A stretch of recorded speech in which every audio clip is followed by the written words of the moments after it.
All right. Well, welcome everybody, and welcome back to Mythlanders. This is Goblin Stone Session 6. I'm DM Feanor. I am your host, and let's see, I'm getting an echo from somewhere. Professional DM throughout the week, and these are some of my players, the Mythlanders. We have Big Bry, we've got X, we've got, Loquitur, J Fink, Nick Beat, Pon Pon, and we're about to step back into it. Last session, some interesting developments last session. As we started out, the party was in combat with a pretty large group of hobgoblins that had come seeking them. As the combat went on, Lokag dropped, and soon Cliff was knocked unconscious as well. The rest of the party skittered and dashed through the shadows and the half-lit stone toward the tops of what seemed to be the Tower of Ogma, a great spiritualist tower within Erebel that seemed to have not only survived the falling of the stone, but somehow to have broken through the bottom of it. Leaping across the empty space down onto a balcony toward, the tower that's jutting out of the swampy waters in the bottom of the Goblin Stone. While they heard the bugbear revelry, if it can be called that, fall silent after the horn call of the hobgoblins rang through the darkened stone. As we checked back in with Cliff and with Lokag, we discovered them regaining their consciousness, tied up, bound against the wall. Perhaps in the same area, or close to, where they were felled, but leaning up against the wall. As Cliff was trying to gather his bearings, and gather his wits and get his bearings, they saw a strange, watery pink and green mottled light shining from around the corner, casting a shadow of a massive armored figure that stomped into view, at least for Cliff, who can kind of peek around his shoulder past the wall, around, past the corner, and can see part of this armored figure, perhaps the leg up to the hip, which is about 5 feet tall at the hip. So it's a very large creature, whatever it is. Of course, Big Bry was not with us last session, and has since been updated. While the others, Helena, X, and Millie, leaping over, climbing a rope quickly set after Millie jumped the gap. You all came in through the balcony window onto a set of stairs. You could hear goblins inside the sacred tower temple, and you could hear them squabbling, fighting over whatever their loot that they had found, and you could hear the slashing of their swords and the breaking of furniture as they just seemed to be wrecking the place. Finding discretion to be the better part of valor, you all slipped up the stairs into the darkened tower top, the sanctuary of Bridget. The two urchins, Helena and Millie, both know that in the top of this tower was one of the relics, the flame of Bridget. When you entered, it was gone, dark. There was a single ruined body of a goblin burned to ash. There was enough material left intact that you saw maybe spell component pouches, a small burned wand, a melted wand of stone. But stepping into the inner circle of the columns and reaching back into your minds for the bits of lore and what you knew about the city, you all attempted to, and successfully, rekindled the Bridget's flame. You all were overwhelmed with a sense of peace and safety, but also with a quietly building sense of inspiration as a fire seemed to build up in you. You know you all need to rest, and you know you have some allies that may still be alive. I think we'll find out what you all's thoughts on your next moves are once we step into it. But before we do, any reminders, thoughts, or big moments that you all remember from last session, or anything that you're looking forward to? Big Bri, anything you're looking forward to this session? I hear there's a big man for Lokag to fight. Very excited. Excellent. Even though I only have 1 hit point. What about you, Nick? Oh, I'm excited. I mean, I'm just glad to be alive. I should be dead now, so it's just exciting. Just looking forward to escaping if I can. This is intriguing. Yeah. Jay Fink, anything for you that stand out from last session, or anything that you're super interested in or nervous about this session? Yeah, looking forward to exploring more of this tower, seeing what else is up with it. Okay, heck yeah. How about you, DL? I'm looking forward to potentially getting the first long rest of the game. That'll be interesting. Fantastic. You, Pon Pon? Hopefully this works. I'm holding up what does not need to happen is sad Lokag, because Helena was very upset about the fallen chosen hero of hers. Absolutely. So, we don't want this. That's all I have to say. That's Helena's best customer. She cannot lose him. Yeah. Never mind that it's one of her only customers ever. But we won't say that out loud when she's around, for sure. All right, so let me take a moment to adjust on my end. I think we are going to start off this session back near the Flame of Bridget with the 2 Urchin and the priest who lost the object of his worship. So, you all are still, some of you, responding, reeling from, basking in the light. That is, it seems almost a pure white, but it does cast color. It has a warmth as it shines on your skin, a sort of, golden orange warmth. But the flame itself is absolutely colorless, just almost seeming to be white power, but burning calmly, not fitfully. It seems almost a paradox from the amount of power that you can feel blossoming and almost burbling within the fire, that it moves, the flickers of flame move so calmly, as if a candle flame in a still room. But the light that shines upon the flecks of gold through the stone, the moon-shadowed pillars, and the scenes of nature, and the scenes of the seasons around you, is anything but still. Creatures and plants move within the background in the mosaic on the walls, and gold fire sort of shimmers and dashes along the gold flecks within the marble floor. The moon pillars themselves, they seem to pulse, almost ebbing and flowing with a silvery light. Now, for X, having recently found another connection where one had been lost, is X aware of what happened to the god that he had followed? No. So nothing is certain. Mm. Right. So from X's point of view, it was and then it wasn't. That's Okay. all he knows. So for is that a couple of follow sounds? Thanks, gang. Much appreciated. Yeah, so excited I get to stutter about it. So for X, what is there a prayer that's offered? Is there thoughts that are racing through your mind? Are you seeking to feel the face, so to speak, of this entity that that's come to your call? Yeah, X is definitely wants to make that connection and understand what's going on. Sure. Okay.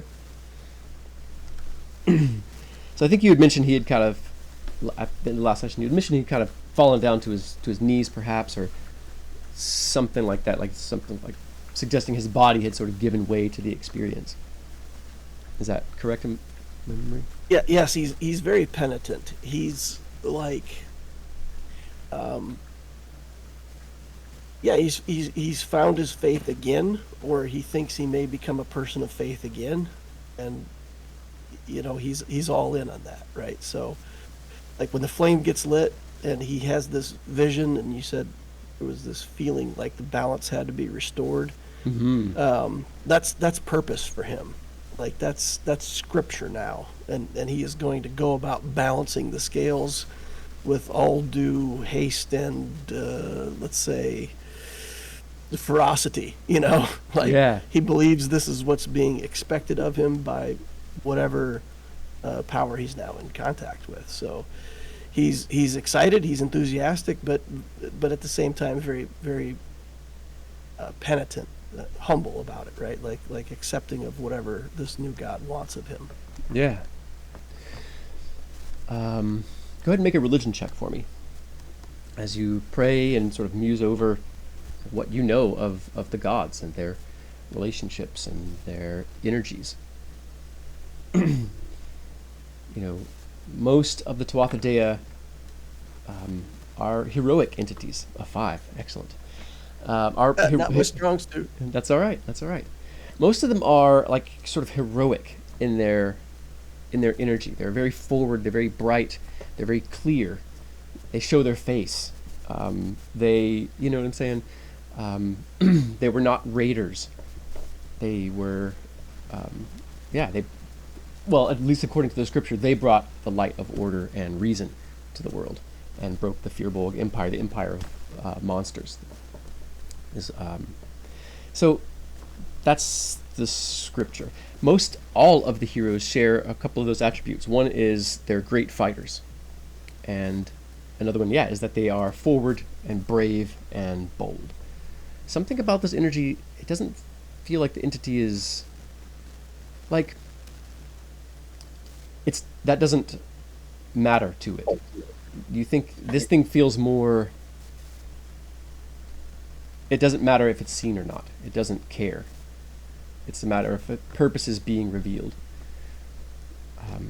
And you think, as you think over, the only thing that you can think, the closest thing is the Morrigan, which is either a goddess or a group of goddesses, like a sisterhood.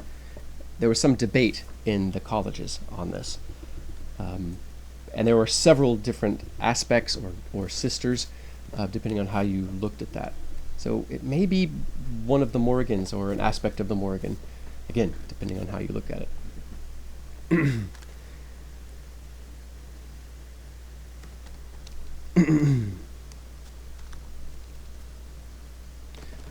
So for Millie, my question for Millie is, having grown up in Arabelle, and not necessarily as far as urchins go, not treated unkindly, but you did have some people that kind of showed you how to help socialize you, helped you learn how to talk to people and interact with people. And so growing up in the city, you may have had perhaps a better relationship with the city than Helena, one would assume. But you tell me, were you ever able to get into the temple? It's, rare days, usually important people picked.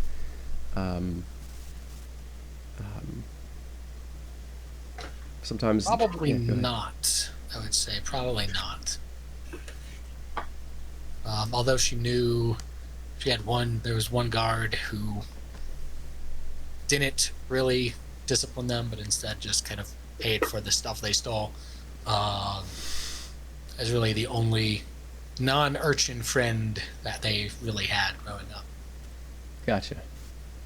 So growing up, what did the Tower of Ogma mean to you? What did the Tuatha Dea mean to you, if anything? Was it a hopeful thing? Was it something to aspire to? Or, was it just the lie of religion, as some people might look at it?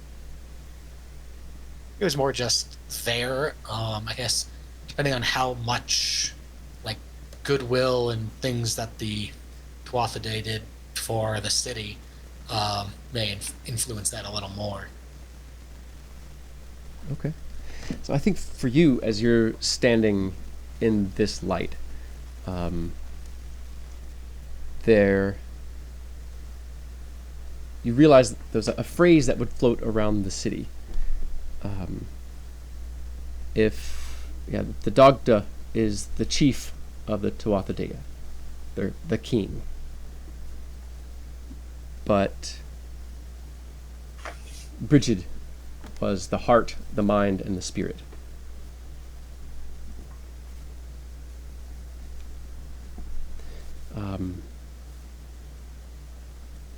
You're just perhaps overwhelmed with Bridget. You can sense this.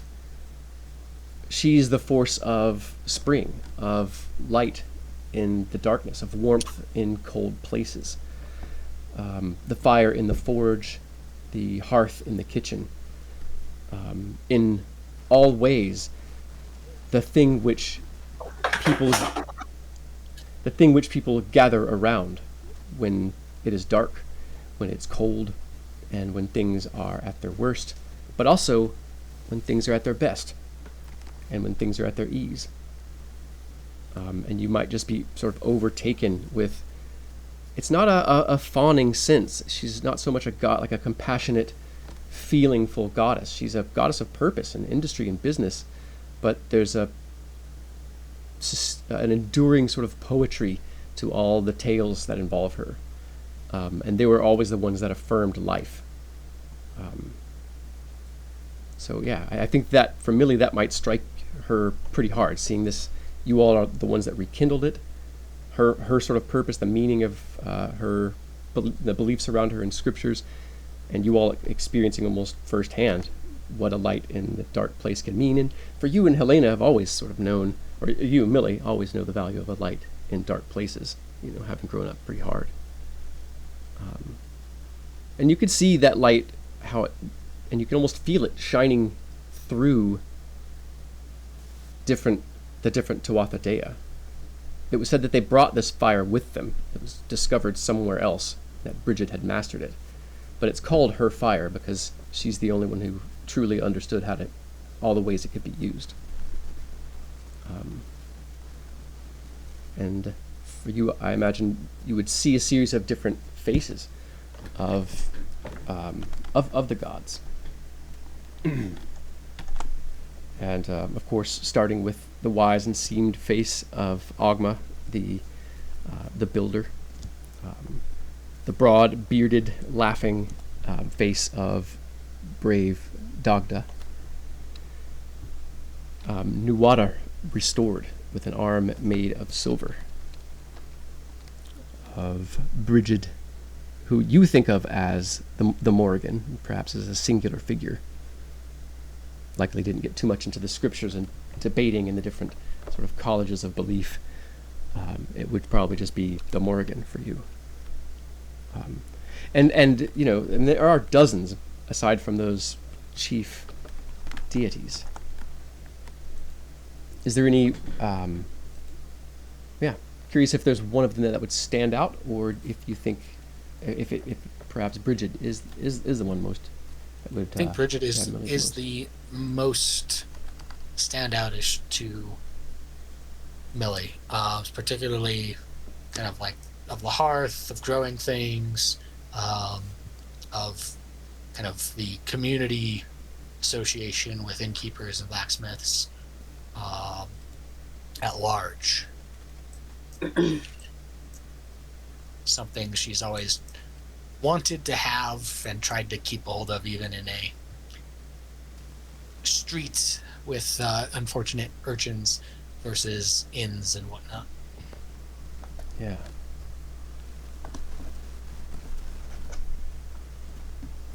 Okay. Now, Helena. Oh. Helena. I'm getting some... Okay, sorry. Got an echo through. So, for Helena, one who was... grew up on the outside of things, the beneath. everywhere that the light wasn't were the places that were safe for you. But with this experience, this bright, warm place, at least physically, no matter how your character feels about it, it feels pleasant. It doesn't feel unsafe. It is perhaps an overwhelming feeling, maybe, for Helena to feel safe. So how would you think Helena would be reacting to all of this? I think that she would probably cry, to be honest, but she would certainly hide that from everyone. Because I think she'd be very overwhelmed and wouldn't understand what it is that's overcoming her in that way. Relief, she might understand that much, like intense relief. Okay.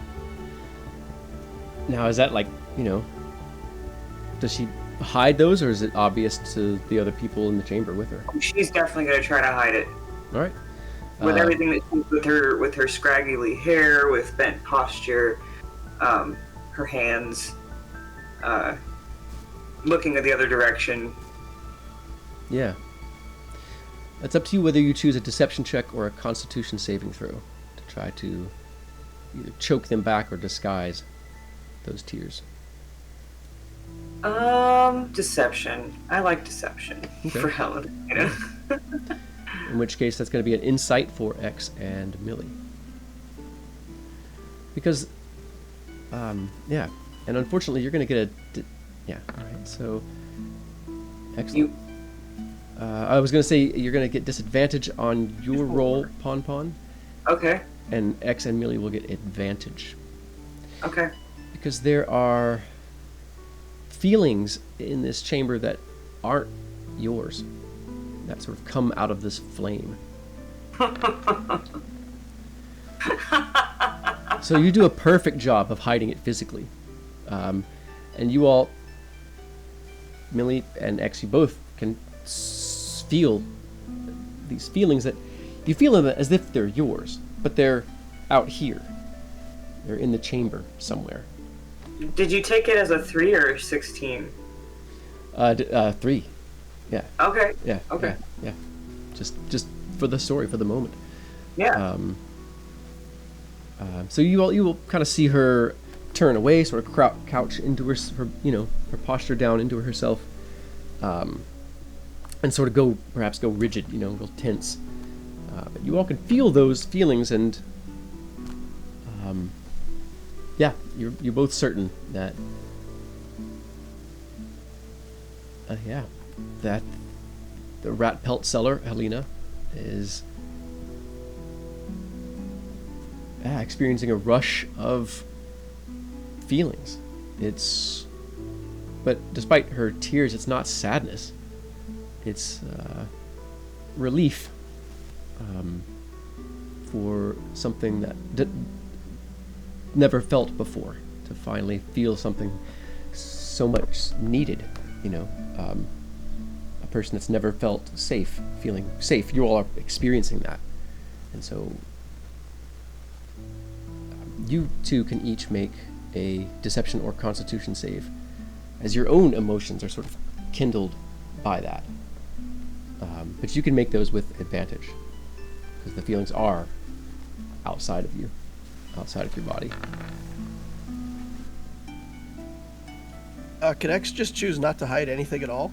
Yeah.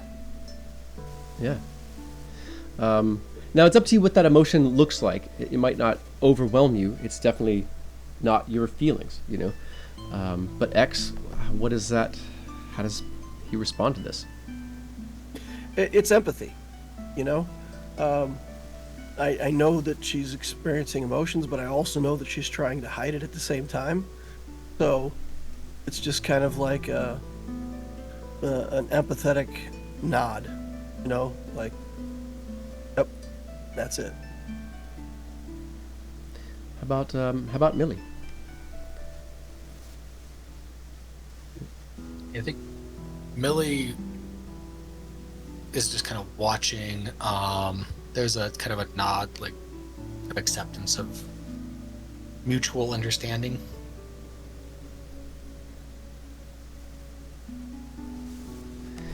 How does Helena respond to receiving attention when you're feeling vulnerable? She does not like it. She does not like it at all. It definitely makes her recoil more. So even though they might know how she's feeling, she's just not going to let them see. So she just like hides herself.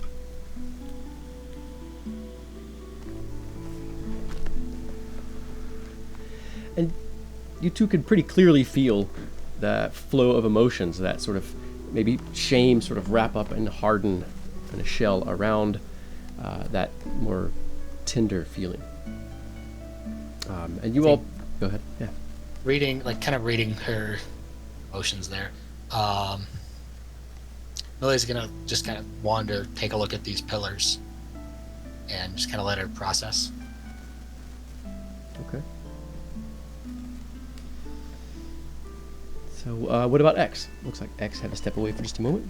We'll get back. Oh, there he is. I'm just eating a sandwich. Oh, no problem. You bring enough for all of us and the viewers? Come on, X. It's rude, man. I don't know if did, bring enough but for the class. they're very, very small sandwiches, so you're gonna have to try hard to find it. I blame your daughter for that.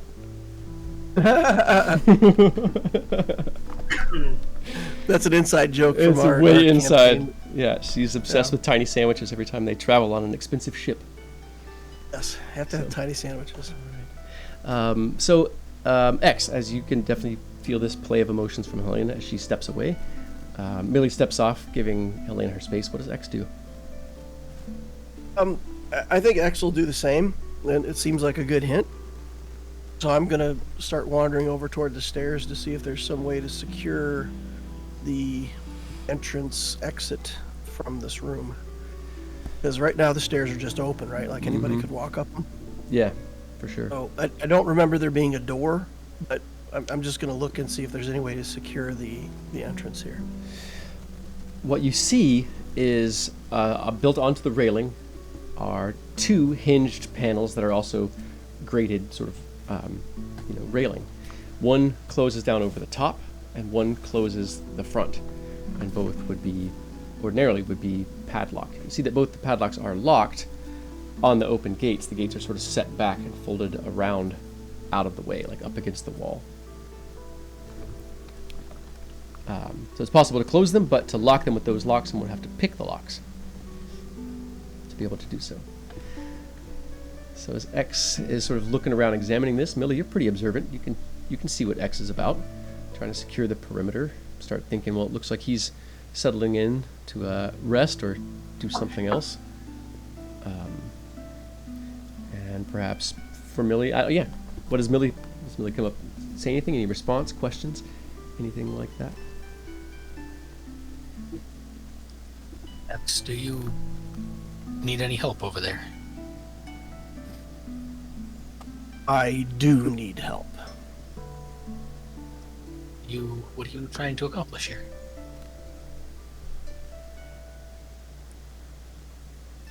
We should unlock these.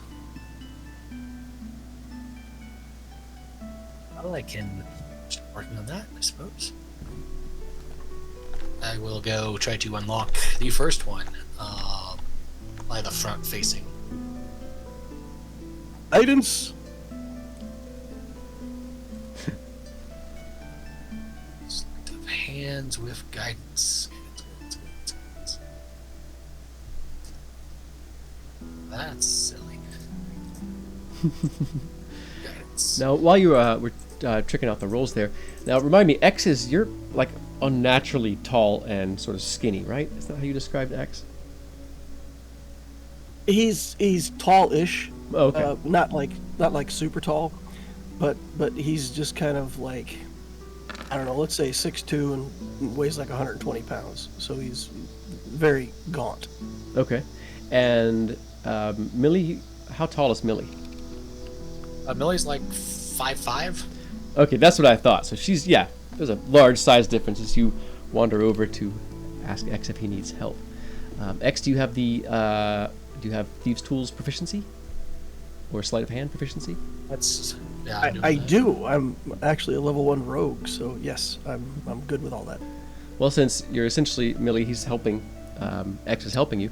That'll be a 17, which does barely manage to get the very fine lock unlocked. You can at least cover the top with that one. Or you all could finagle the other one and open that one up and attempt to lock both of them. I'll attempt the next one.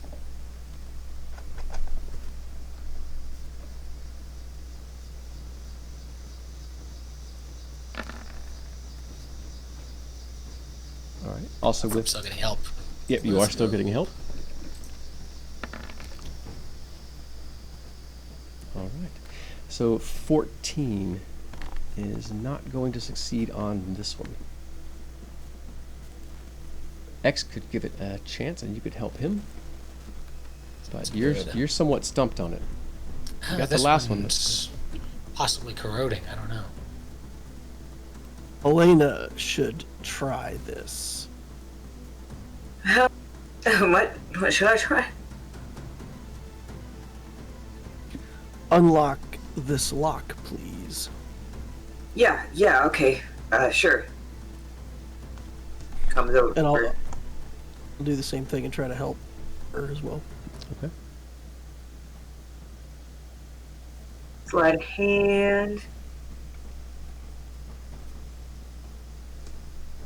Mm-hmm.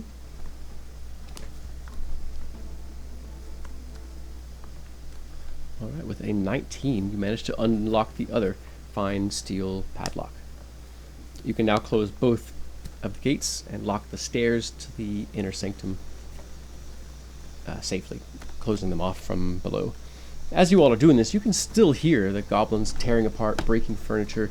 It sounds like a scuffle between several of them as they snarl and snap at each other in the shadows below. But none creep close to the light flowing like liquid down the stairs. So from the tableau in front of us, just to recap, Mhm. we saw some burned bodies here, but then one in particular was like a spellcaster, Mm-hmm. and there was like the detritus of his body. Mm-hmm. Is it our understanding that he somehow magically put out this flame? Or did the flame get put out by the stone landing? It's unlikely that something like, even something as powerful as the stone falling would instantly, as Scripture says that it takes an act of will and an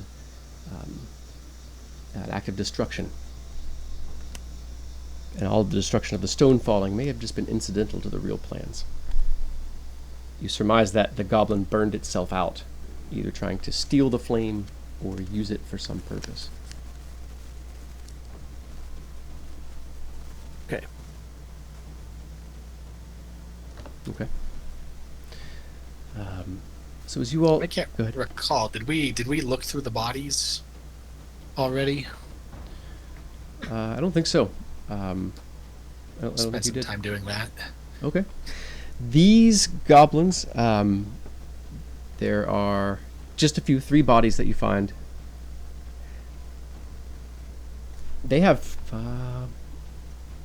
rusted, repatched chainmail shirts, steel reinforced wooden shields that look like they've been sort of rebuilt several times.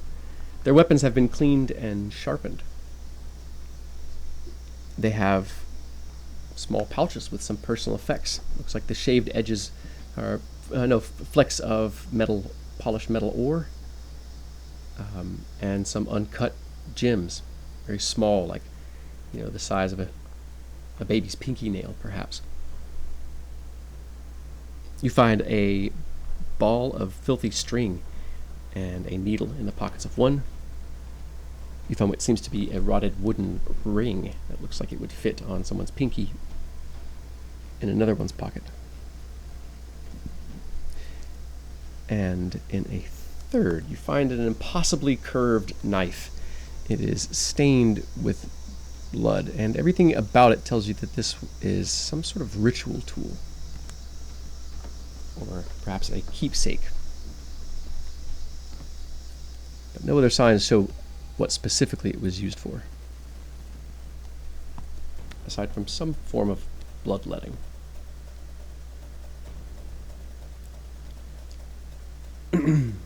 They don't seem to be of the Shatterbone, which seems to be the clan that's attacking y'all's area, coming out of the stone in y'all's direction, y'all's area of town. And in fact, you don't see any clan markings or sigils on them whatsoever.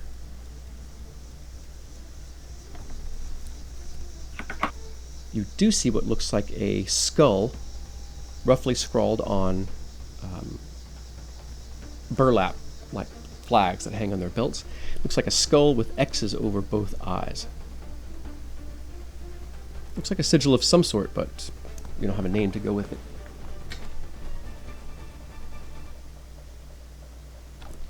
Right. So, Perfect.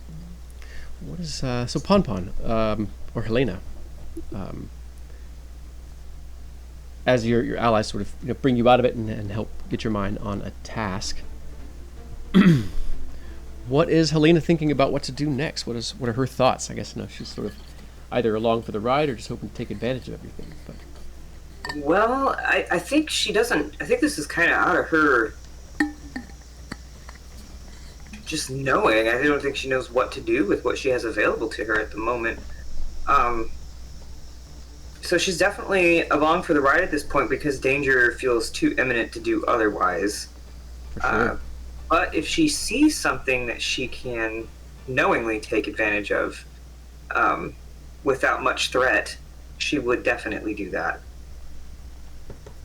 So if there's anything around the room she might see or some button or lever she can touch, she probably will take advantage of it.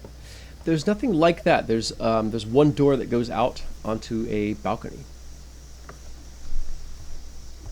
She'll be curious about that. Check that out. Okay. Is that at the southern part? Say again. Is that the southern part of it? Yes, it is. Yes, it is. So as you step out onto a stone balcony, you are looking out. You're back outside. You're the swampy water. You can hear it below you, but you can also see a good portion of it. As looking up, there are bands. There are several stones around the tower, 5 of them, that are all carved with a triquetra, the 3-pointed it's a 3-pointed piece of knotwork. There's those that band the top of the tower. Each one of them gleams, beams out light into the bottom of the stone. You can see the area a little bit better than you could before. You hear what sounds like maybe hobgoblins or some sort of goblinoid back over to the east on the other side of the tower where you can't quite see.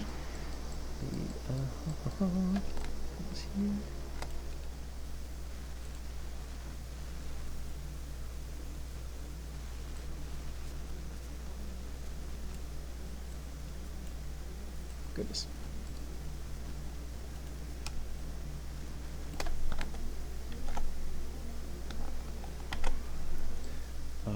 But yeah, so as you look out, directly out, like not down, look out and maybe to your left, you can see more of this massive pillar of rock that rises up into the darkness above.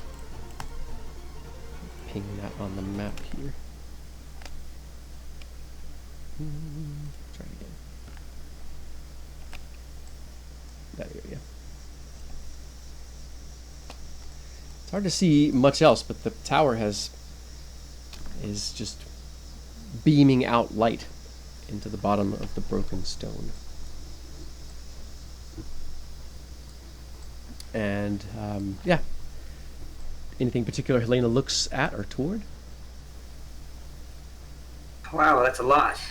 I think that's more or less what she shouts out to everyone else, like, oh my, you should really get a sight at where we're at right now, ladies and gentlemen. No regard to who's actually in the party. She just says things. Right. Fair. Please keep yourself hidden. Kind of acquiescing to the logic, she's like, that's probably a pretty good point. She brings herself back inside. which is good, because moments later you do hear a few echoing shouts from down below. Just underneath you, where you can't see, it sounds like there are goblins or hobgoblins on the like sort of raised patio or entrance area at the sort of large stone paved area down below.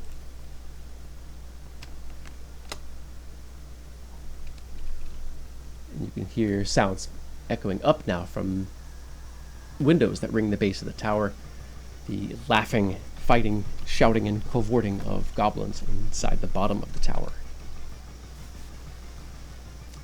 So you definitely get the idea that locking the stairs up was a good idea if you all are going to try to rest.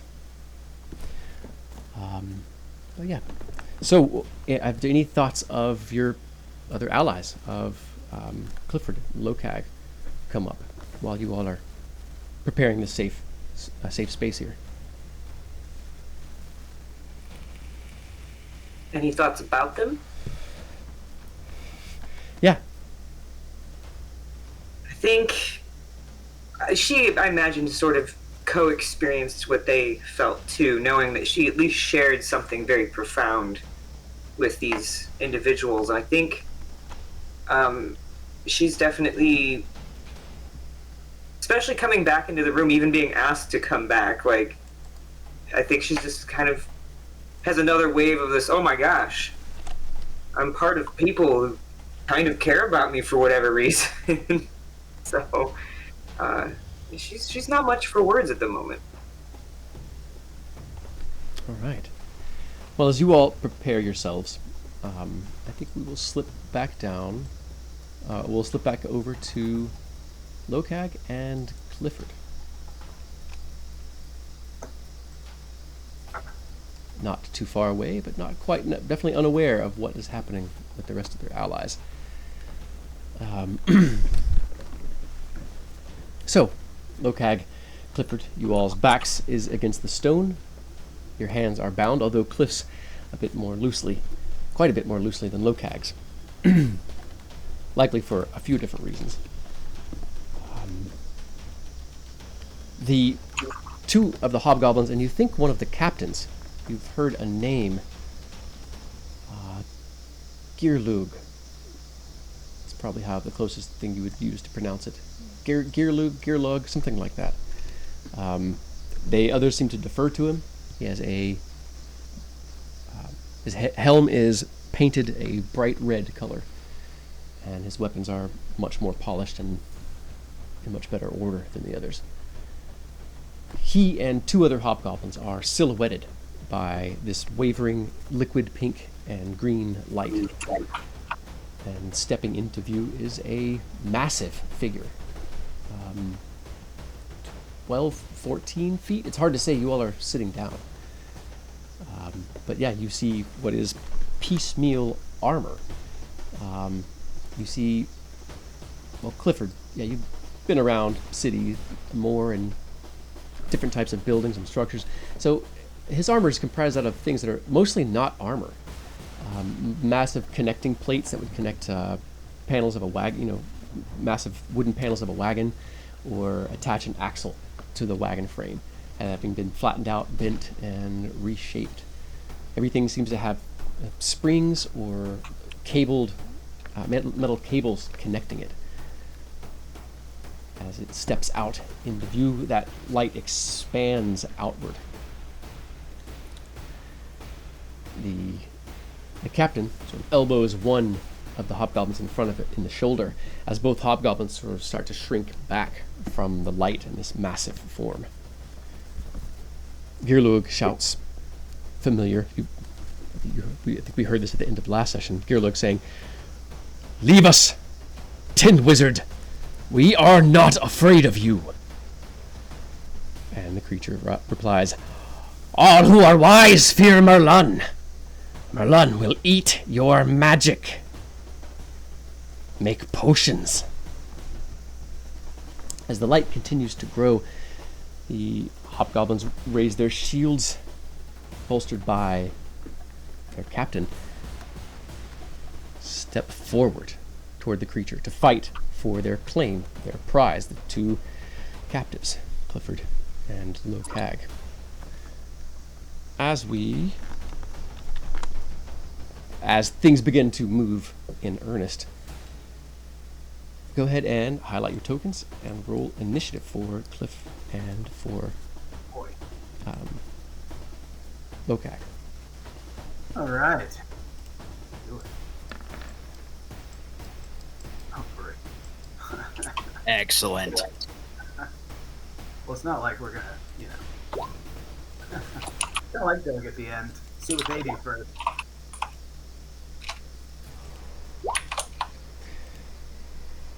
All right, the three of them, as I said, they just surge forward toward. Actually, flip up. A long shadow continues to creep in front of this Merlin figure.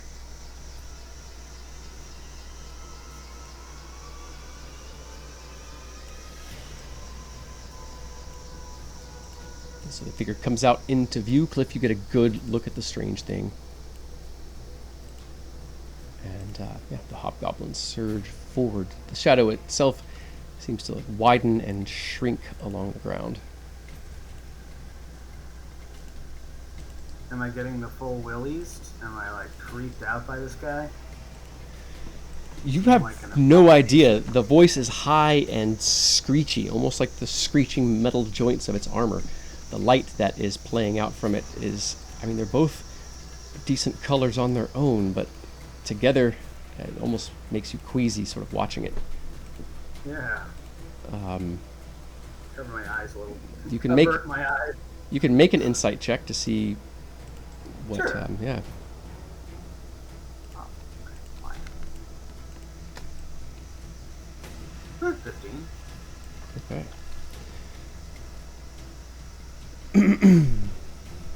All that you can manage to really get from this figure is that it is not part of the Goblin Stone group of goblins. Whatever factions are going on, this thing is obviously outside of them. It bears no marking or sigil of any of their groups. Nothing. If it is a goblin, whatever it is not part of the rest of the team here in the stone. You're not sure what it is, what its purposes are. You believe that it believes it will eat their magic. It might try to eat yours, but you have a hard time feeling threatened by it. Perhaps because it's not coming at you. In either case, the captain and the two hobgoblins charge forward. The hobgoblin just behind with a long glaive slashing between as the two hobgoblins stab out with their swords, their shields sort of tight together. But the wavering of light around them seems to swallow them up. Can't really see what happens, but you can hear the screeching of blades skipping off of the rough iron armor. You hear Merlin screech, "Do not defy Merlin!" You see once more the two hobgoblins toward the front sort of shrink back from this. The captain shouts again, this time at the other hobgoblins. "Fools!" As they clash together. It's hard to see what's happening within the light surrounding Merlin. There's sort of bubbles of pink will burst up and sort of like explosions of that green light as if bubbles rising to the surface from somewhere and exploding around Merlin. What does Lokag do? Sitting as he is, what are his thoughts? Well, two things I'm looking for here while this is happening. Are the other hobgoblins watching us or watching the battle? So there are three behind you.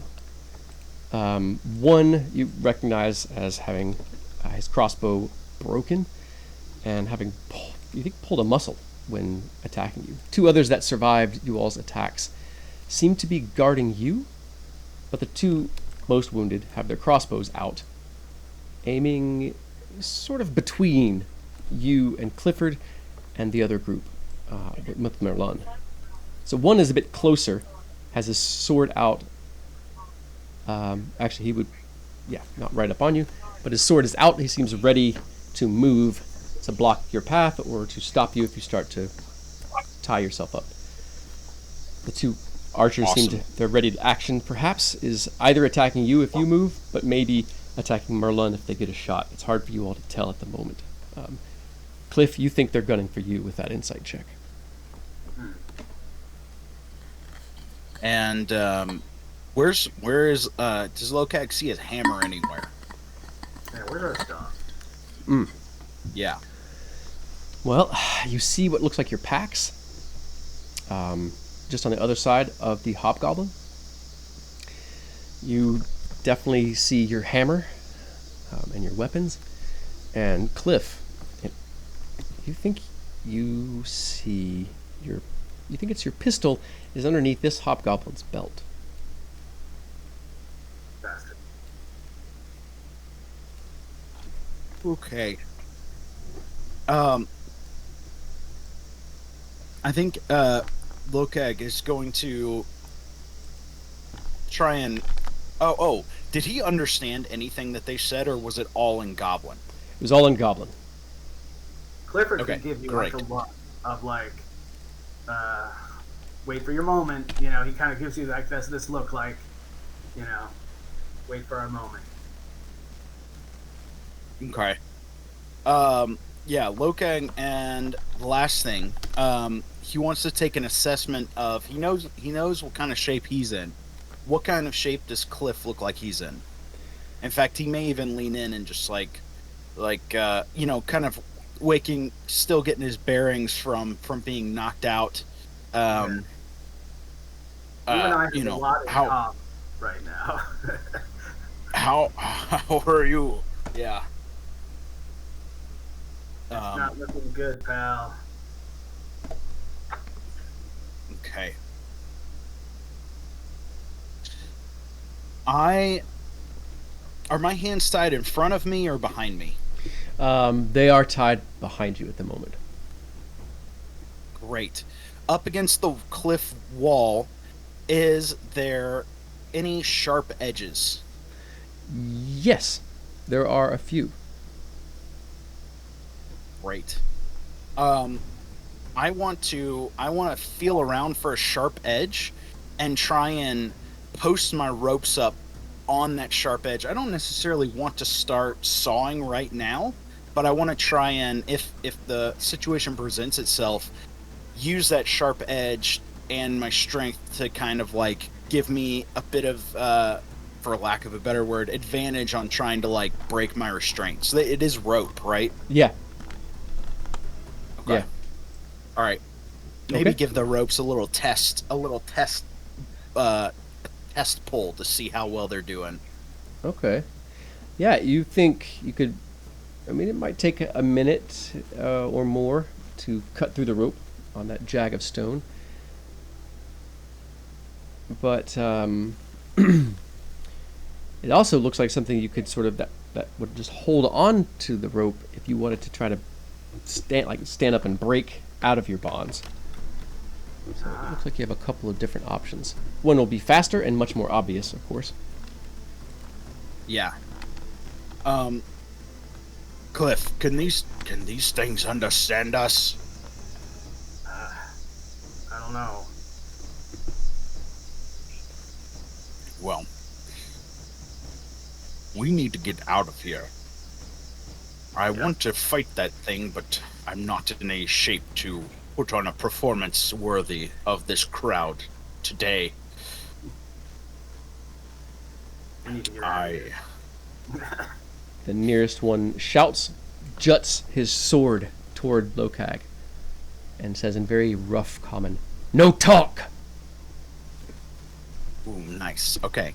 That's telling. All right, he's got a little bit of comment there.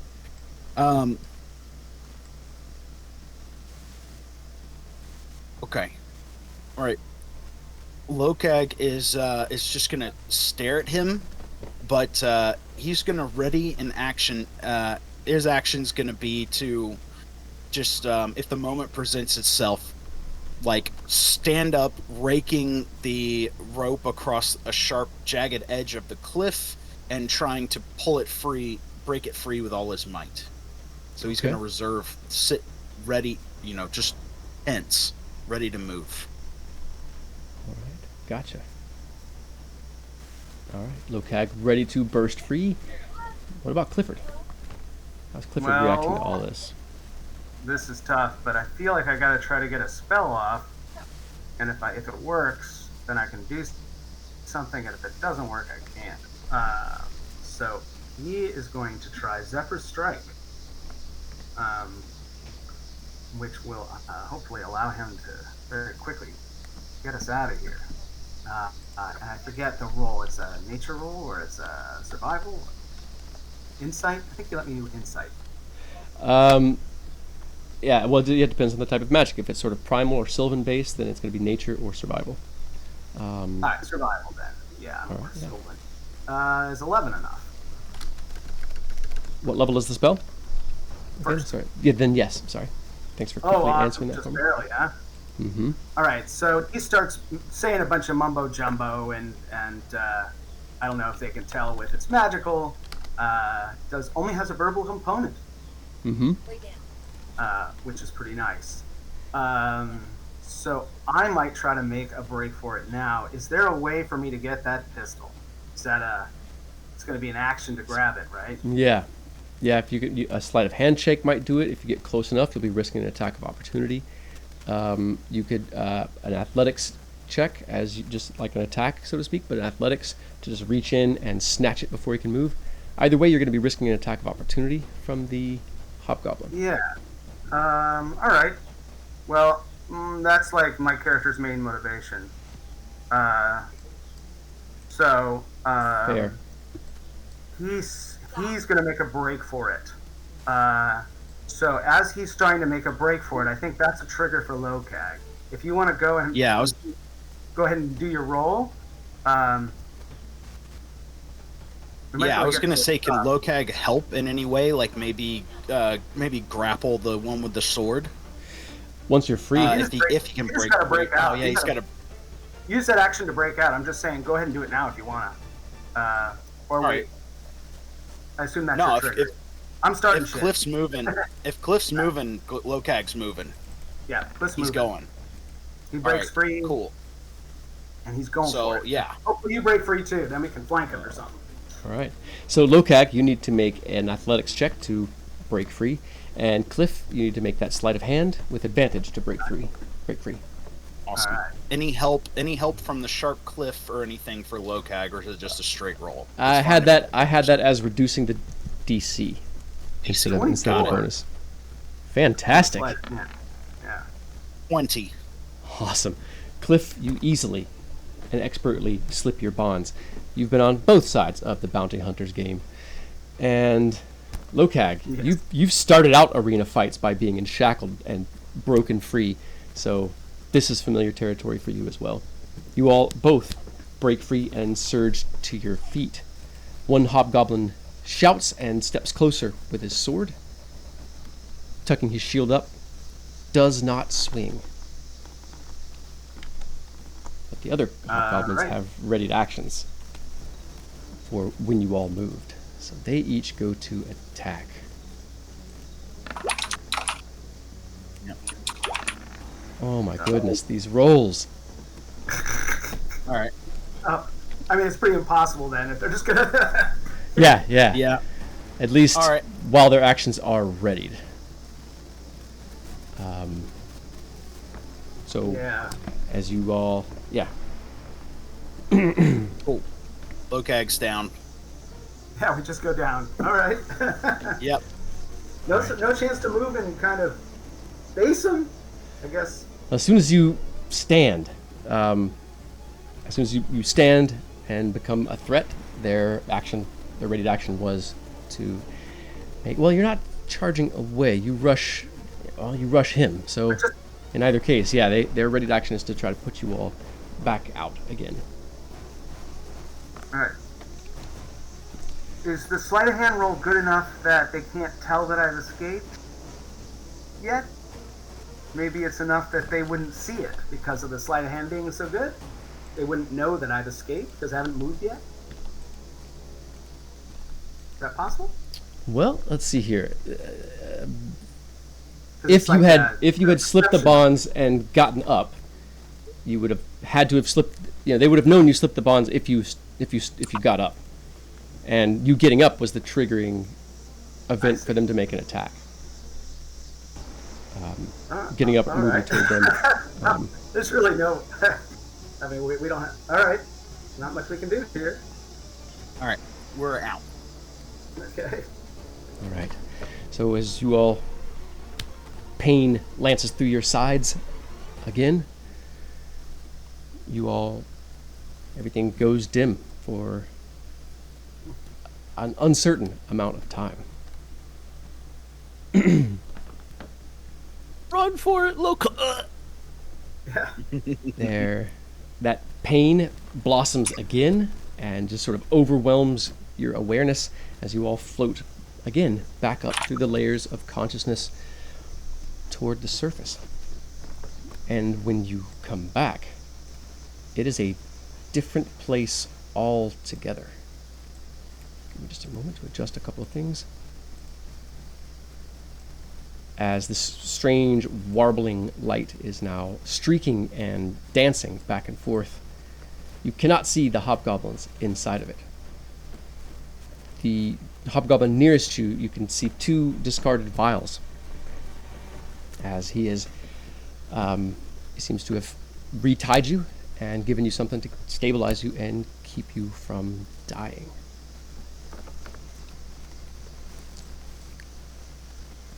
Go ahead and make perception or insight checks as you all attempt to regain your awareness. It seems that they are not yet ready to kill you outright. You must make a valuable prize. You must be a good cut of meat for their masters, for they are going to try again. You all quickly surmise that whatever's happening with this Merlun has gotten more intense. That light seems to be circling around not Merlun, but now the hobgoblins themselves.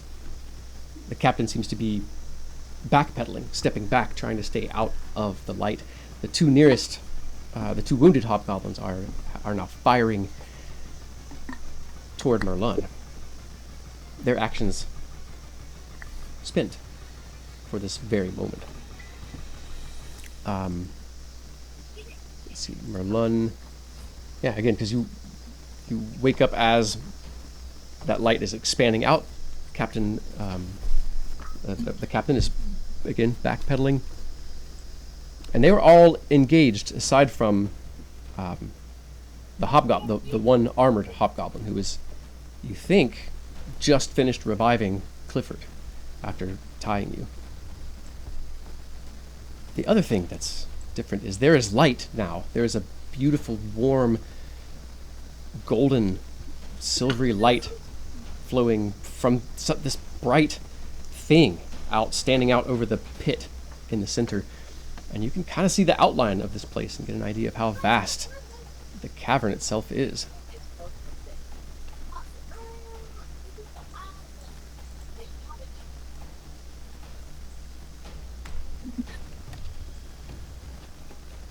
Zoom back in a little bit. But still, some of the stone is lost in shadow as you all take in. Something has happened to the tower. Perhaps your allies or some other force has moved into there, or some magic of the tower is activated, because it's just light is flowing out from it. And again, all but one of the hobgoblins are currently distracted.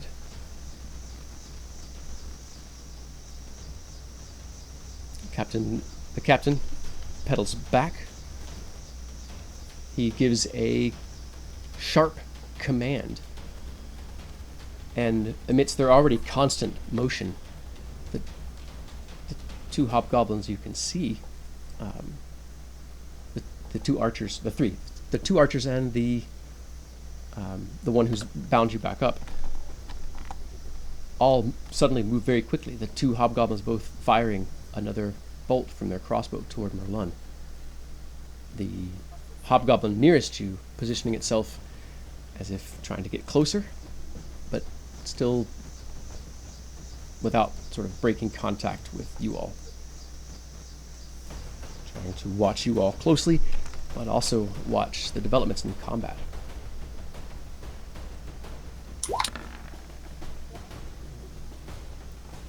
All right.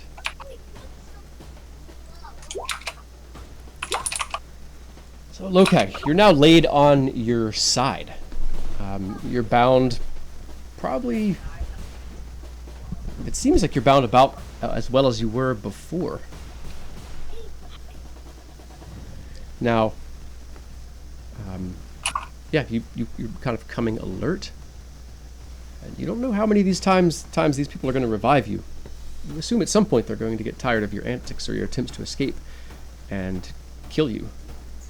If not, some point soon, someone's going to come with something stronger, shackles of steel or iron to hold you.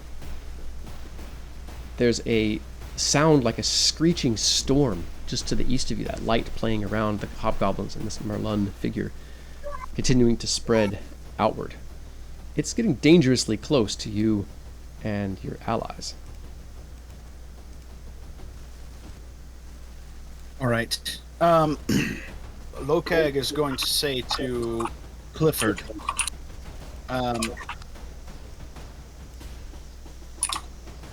I think they're trying to keep us alive.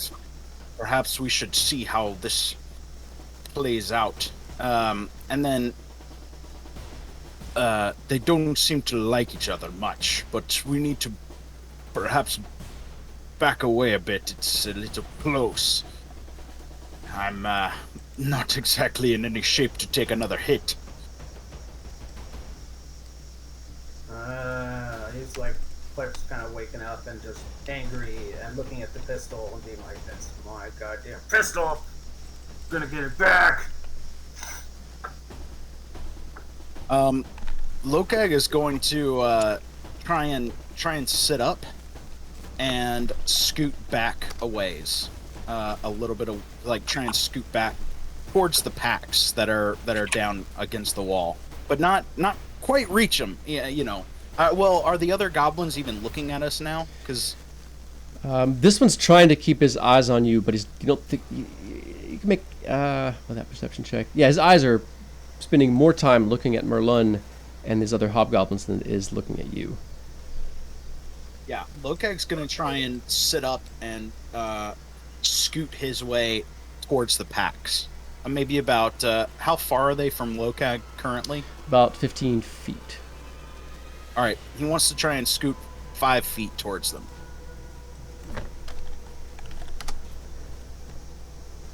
All right. You can go ahead and make a stealth check or an athletics check. Okay. I think he'll give it a bit of a go for trying to be nonchalant about it. Okay.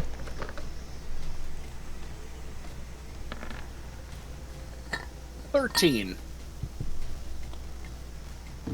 Somehow that they are definitely focused in combat because they do not notice the massive figure sort of inchworming along the base of the wall.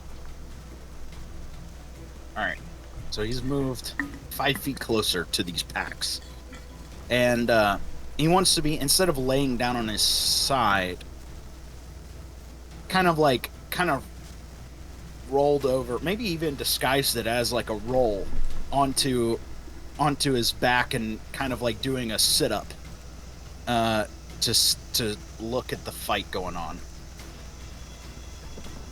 Okay, so yeah, kind of come back up, wedge yourself back up into a sitting position. Yep. Okay. Clifford, anything for you on your turn? You mentioned sort of waiting this out and see what happens. So what do you do next? Yeah, I mean, if he's distracted, I might be able. Well, I'm tied up, right? Yeah. So I guess I'll try to break free again and try to be subtle like before. But no advantage, I imagine, right? Correct. All right. So straight. If a 10 isn't enough, I might use my luck. 10 is not going to be enough. Yeah. Is this worth a luck? You know, it's not worth a luck. So that's my action. I'm not sure what I can do with a bonus action. I can't try to break out with that. Yeah. So I think there's not much else I can do outside of that. So as long as I can't, I think I will play it cool. So I struggle with the. I could try to roll. I guess I'll try to move action, like kind of move away too, like that thing's gonna kill us, and kind of move just 5 feet to the left if I can. I guess I'll try stealth too. Try to be subtle about it. Yeah. As part of my movement. 24. I just try to get over like. All right. So you're basically just following the same pace as Lokag, and you all are just sort of you inch yourself over, but Lokag has sort of stopped and has angled himself back up so he could see the fight, and then he sees you kind of inching along. And we're looking towards. I'm looking at the fight. I'm not looking at the people behind me. I'm like, right. I'm afraid. That's it for me. Yeah. Okay. That light itself continues to grow and build.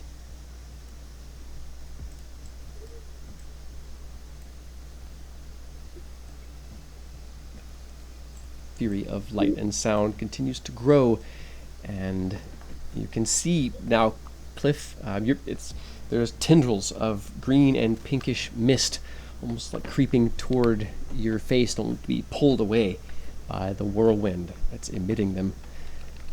Seconds later, another small tendril seems to be overtaking you all's space.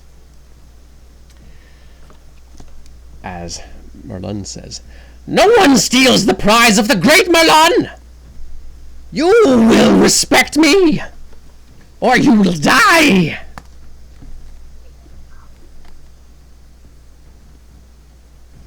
The Captain Gerlug has no brave words for the figure.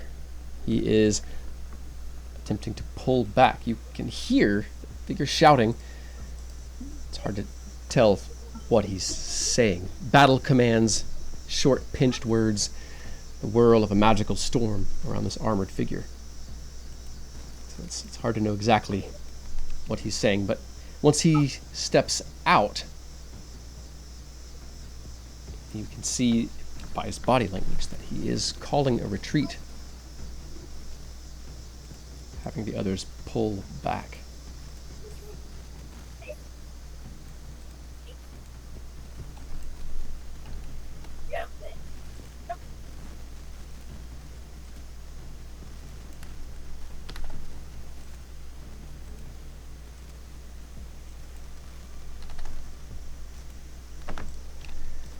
They don't break entirely, but they don't sort of break contact entirely. They step back and seem to be reassessing.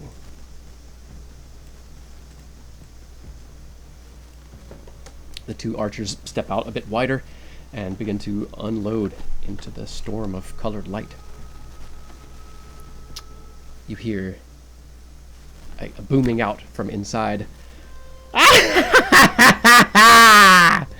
From the figure known as Merlin. At the moment, still the one goblin captor is still close to you, Cliff. Its attention now forward, its eyes flickering towards you.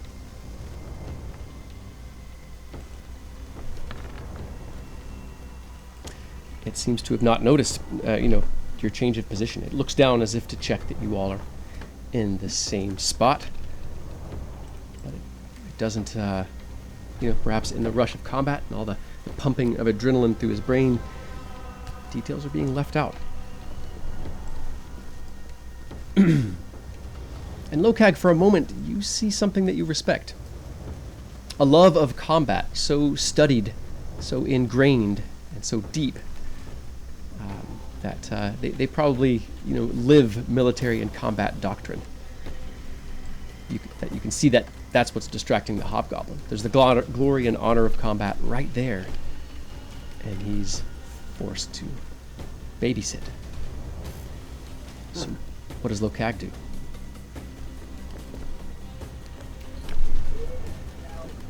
Lokag is going to...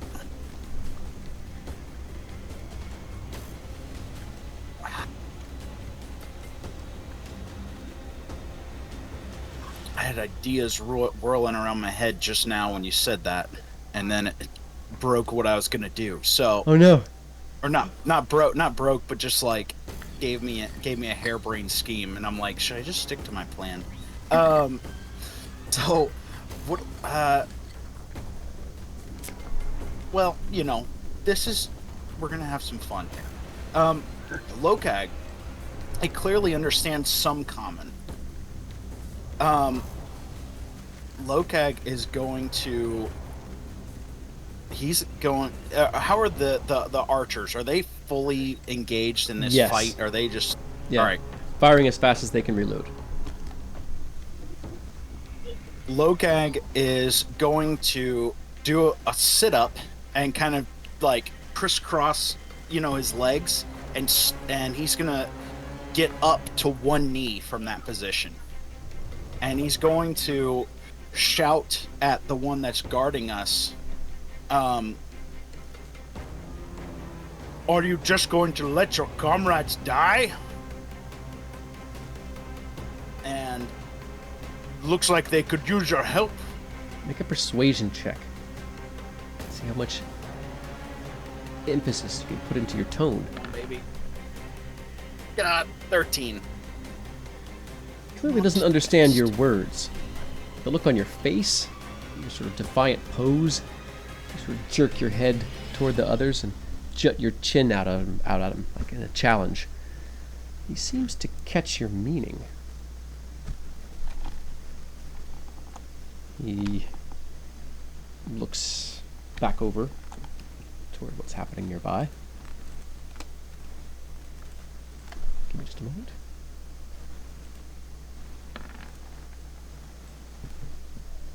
Don't do it. Yes. Let's go. It spits out something in its tongue. Clifford, you basically hear it say, "It was easy enough to take you down the first time," as the hobgoblin darts forward and into the light. It seems its features clamp down as it turns away, as anybody's face would when going into something so uncertain. He cuts around his allies. I know this is a weird thing, but is there a way that I could hop him and grab the pistol? I know it's going to be hard. Yeah, because let's see here. You are tied up. But I am stealth. My stealth roll was pretty good. Absolutely. So I don't know if I can So even out. you might be able to, I don't know, trip him, I think. Yeah, let's try that. I'll Alright. try to trip him. So a single roll, as that I think would be at disadvantage because you're tied up, but you're stealth, so cancels out. Even? Alright, I'll do this. Oh, I got a crit! Oh my god. Alright, let's see here. He's going to make a strength or looks like a strength check. In The pistol doesn't opposition. fall right into my lap. I'm going to be surprised. No, but the hobgoblin does drop, losing his footing, and drops Excellent. prone in the square next to you. Beautiful. He does drop his sword, picks it up,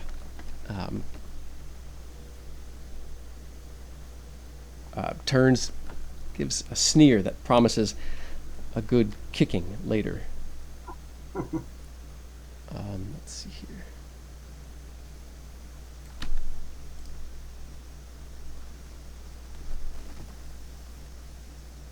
But still continues to move, attempting. No, that was the different one. Sorry, whoops.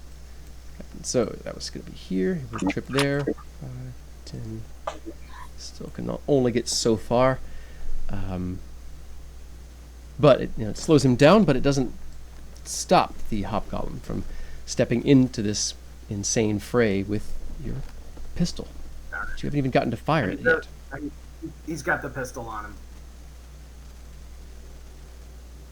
He doesn't. Gonna have to go after him. Damn it.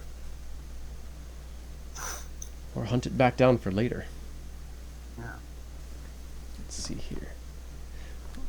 All right. So as that light continues to grow out, Merlin just cackling.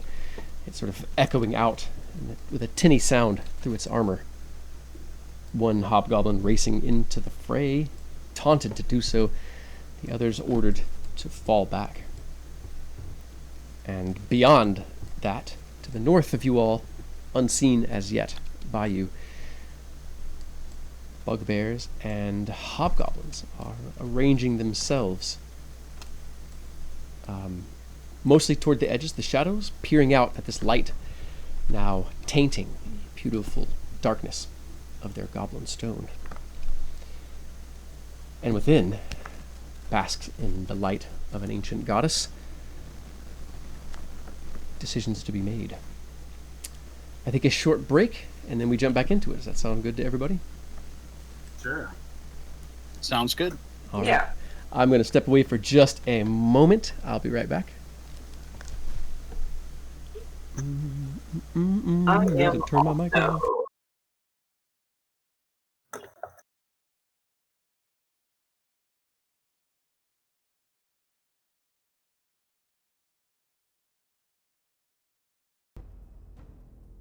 Man, that was rough. Get Yeah. up, run. Nope. Yeah, I didn't even actually start to stand up, or I didn't do anything. I just like, we're gonna do something. Now that I think of it, we should have waited till like they'd taken some shots and then timed it that way. I was kind of planning to do something like that, but yeah, because I didn't even cast the spell yet. But it sounds like they don't want us dead, so it's kind of a, it's like bounty hunters when they got to take you alive. I'm very familiar with this. My character is, at least. I'm not, but my character is.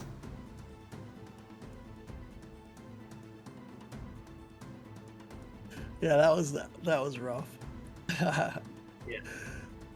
But yeah, what do you think this Merlin guy is, really? Is he just a crazy goblin with cool armor, or is like an artificer of some kind? I think he's a force of nature. I think he's like some kind of epic hero of the, who knows? But I don't know if he's necessarily safe. I think we want to get the hell out of here as fast as we can. Are you familiar with Warhammer 40K at all? A little, yeah. Back in the day.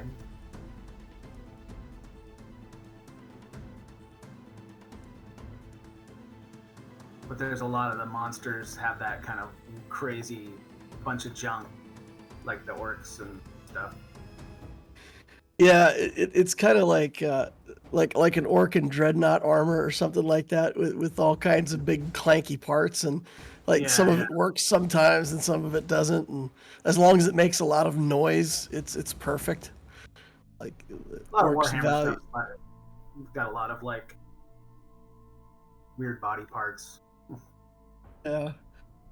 Anyway, the storyline makes me think of like a Warhammer orc.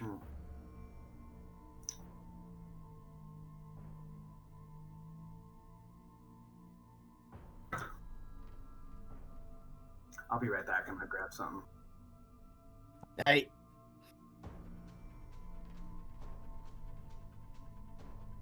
I have returned. Hey. So what's your prediction for Merlin? What do you think this Merlin guy is? I'm really hoping he's like a 2-foot tall goblin. Something way out there. And just like projecting a shadow of himself. Make himself look bigger. Like you do for bears in the wild.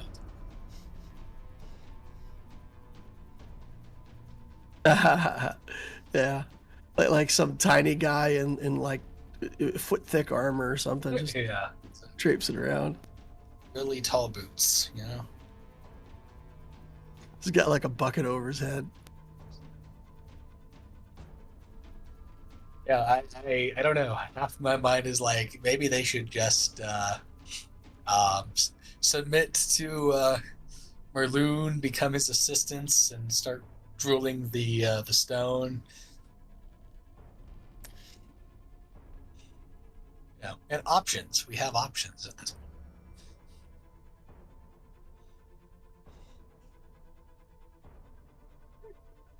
I'm thinking was I saying might that- see how this fight plays out.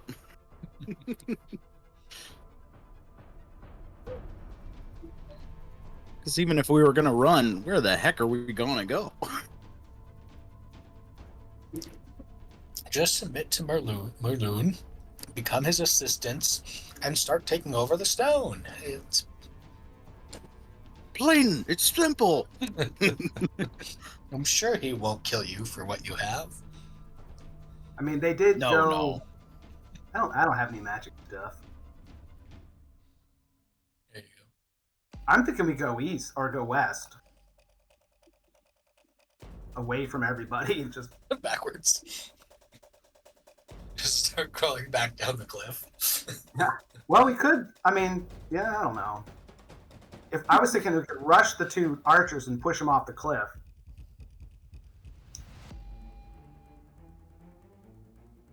Would only take That- several turns, right? It's a matter of getting free. So did some time pass? Like they knocked us out, tied us up, and then woke us up again. Did like a bunch of rounds go by of fighting while that was going on? No, I think what DM was describing there was that between the time you got knocked out and the time you woke up, the tower got lit up. So the place is Right. like, But they were Like- fighting this. They were fighting this dude as well for like. I'm assuming a few rounds of fighting. Or half a went on as round. well. I mean, tying both of us up, and oh yeah, I feel like there might have been a couple, well, at least a few rounds. I'm just 12 wondering. seconds Yeah, passed. sure. Yeah. Well, 3 weeks later. I'm waiting for that. 3.5 hours later, you two wake up somewhere else in the stone. Dang it. It's the Star Wars scene, and they're like draped over a stick being carried toward a fire.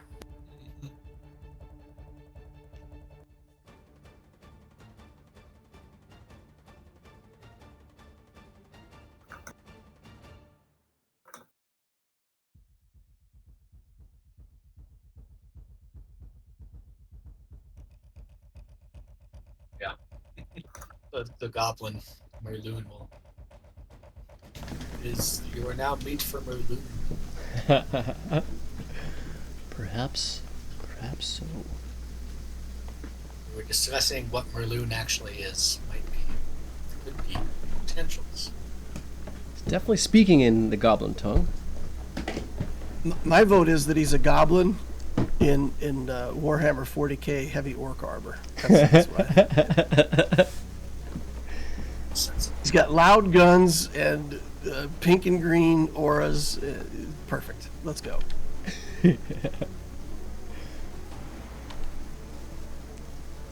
Well, as usual, I can neither confirm nor deny these allegations. It's Check in actually some an elf. message. We just don't know. Just knows goblin. Just to troll us all.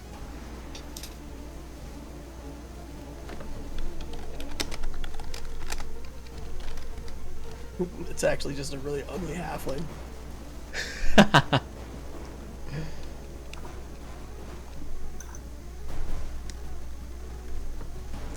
Highly possible.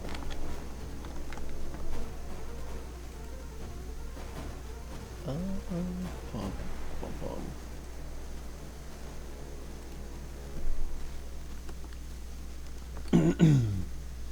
Checking in, catching up with chat for a moment. Wow, I think, yeah, waiting for Pon Pon to hop back in. How's everybody doing?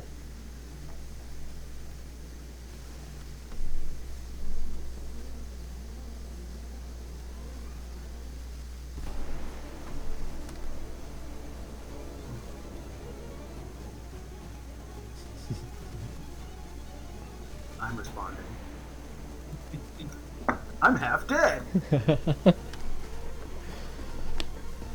So I was looking over some different like chat options. There's things that can be added to chat. There's apparently a game where where you can fight monsters in chat. So I'm looking over some of that stuff. If you all have any favorite like chat extensions for Twitch that are related to what we're doing, yeah, I'd love to hear suggestions. You can message me, throw them in chat. I'm looking over one just to have a D20 roller for the chat, so you all can. So you have a D20 that you can roll, figuring out some of the nuts and bolts and stuff there. But there's some other interesting little things. Yeah, looking for stuff just to make the chat more fun. And recently, I'm doing more to set up the Discord to have a place for us all to come and chat and hang out, throughout the week between sessions. For you all to give my players terrible ideas that will thwart my plans. So if you like that sort of thing, then you all have that to look forward to. Heck yeah.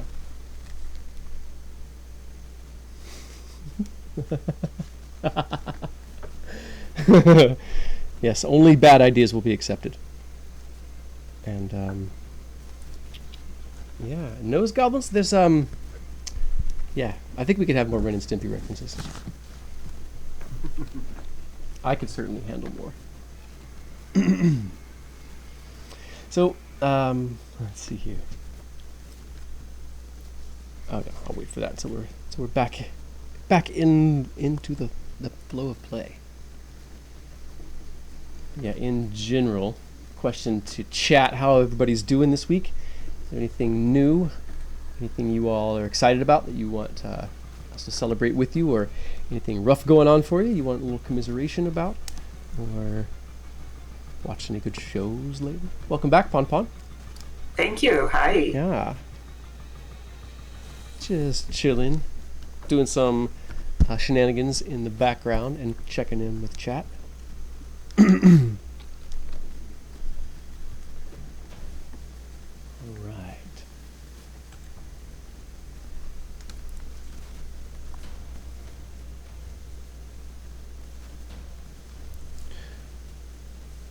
So once we step back into it, we'll slip back over toward the temple, where Helena and X and Millie are holding up.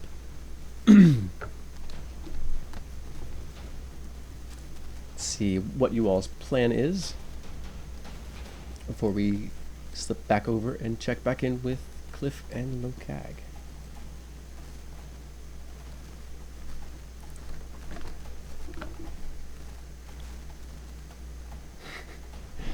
Yeah, I'm checking in with, missed some of the Roll20 chat too. Yeah. Is everybody feeling ready to jump back into it? Yeah. Let's go. Yeah. All right. Ready as I'll ever be.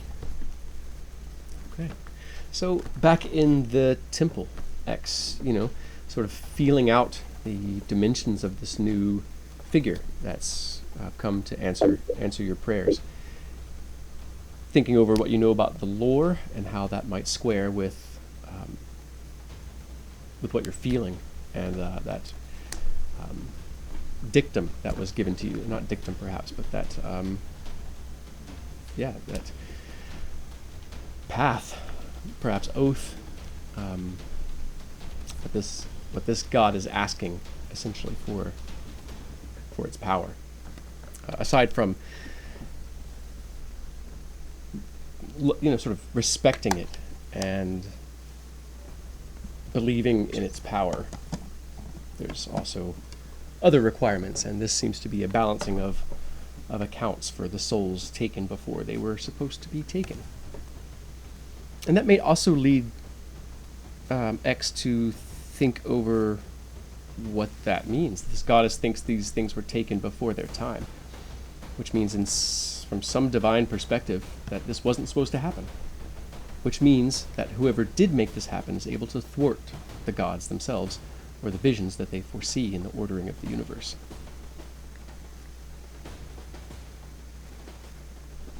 So, certainly... Interesting. So certainly what's befallen the city is massive. the upheaval, the devastation, an instantaneous and almost complete invasion in seconds. But it's more serious than that, it seems. It threatens the order of earth and heaven and the other realms, or at least threatens the order of the gods or their knowledge. And there must be some reason why Arabelle was chosen for this attack.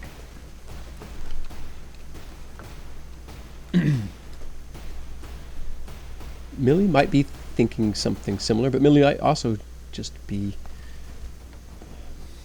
maybe just thinking over what you know of Bridget, or trying to connect with the force that moves this flame, or guides this, holds this flame. Because there's a paradox to the gods, is that they died. They were mortals. They came here. They spent their power freeing people and creating this city on the hill.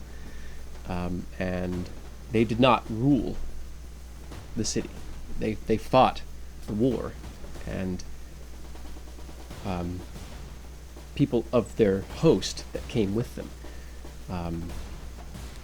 elves, essentially, or something like them, half-elves, some mixing of the different folk that came together under the banner of the Tuatha Dé Danann.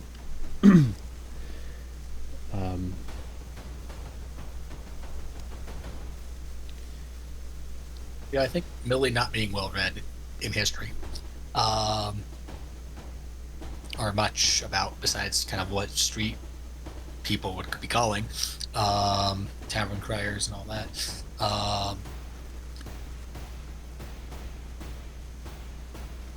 It's probably trying to do two things. So there's a triangular coin in her pocket. She is kind of examining while also occasionally looking at this flame. What do we do next? I am still very from these hobgoblins.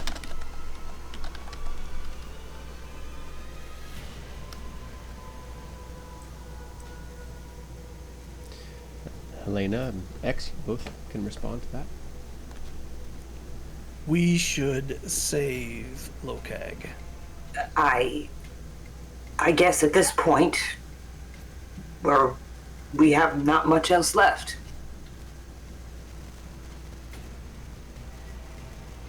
Did Cliff make it? I haven't seen him. He's not in the tower.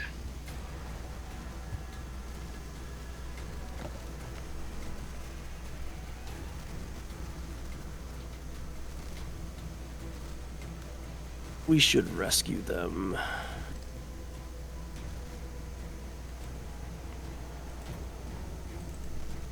Any thoughts on how we can do that in our current state of being?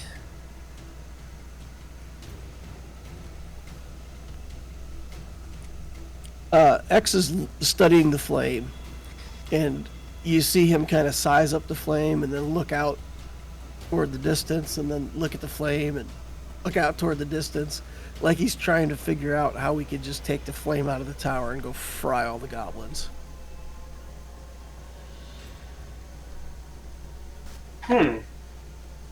That's an interesting thought. I'd like to try it. What does Helena have in mind? She rummages in her little backpack. Let's see if she has anything helpful. I have this weird potion. She shakes this ominous gray potion around. And I have some arrows. And some pelts, of course. And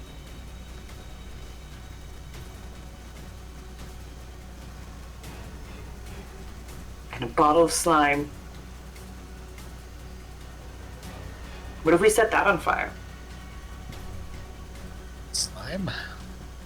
It's, I'm trying. This is what I have. would probably do something. I just don't know What? Interesting. I've never seen a slime in flames. Flame in a bottle?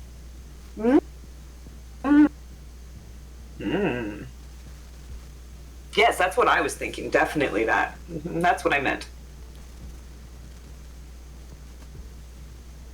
Do any of us know what that potion you have does?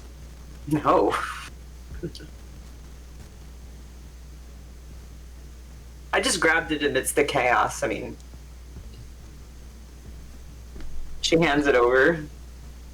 And it's X seems like he has the most knowledge of these things, magical, arcane, history, medicine, whatever. Let me. So DM, do I have any insight into just conceptually if the flame could be moved? I'm assuming that it can't because this is kind of its place in the tower and whatnot. So I'm assuming that the flame is right here. But is there anything at all that might make it movable? Oh, you know that it is movable.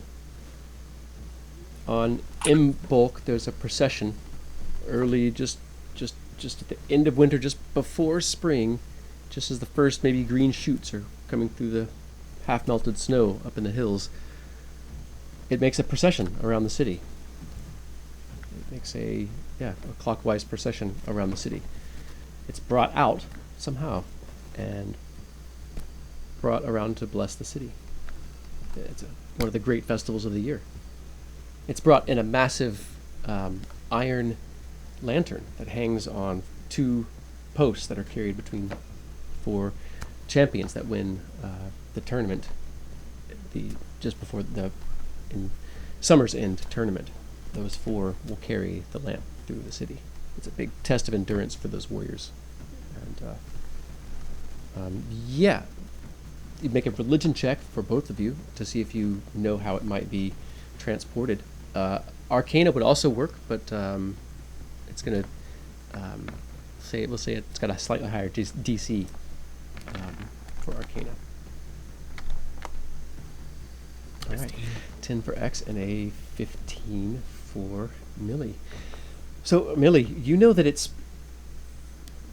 a paradoxical flame, just like the gods are a paradox. It's both real fire and not real fire. It can burn wood and consume it. It can burn metal and consume it. But it can also burn on or within crafted items and not consume them.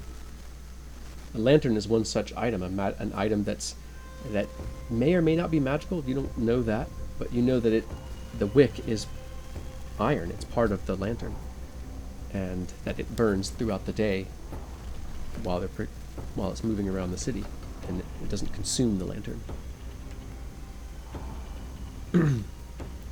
So it should be possible to light a lamp with it, or something like that. It's also possible, but you'd have to work out how to catch it on something without consuming it.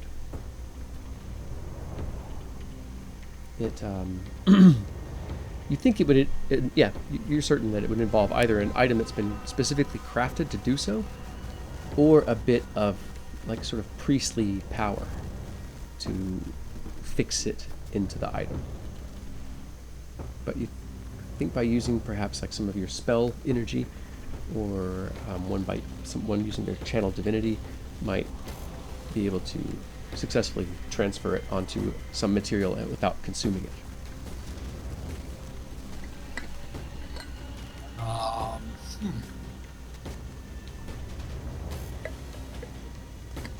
I will relay that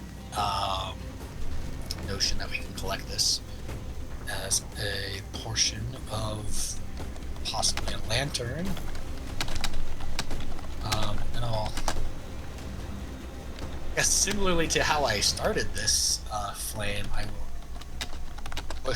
I'll put my longsword into the fire,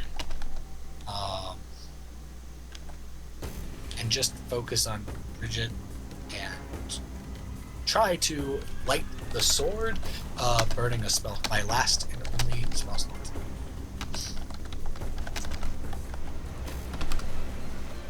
Okay. Well, as you pull your blade out, try, to feel the raging torrents of power within this sort of placid white flame. You step forward with perhaps a prayer on the top of your mind or your heart. And yeah, you feel free to describe like what you succeed, of course.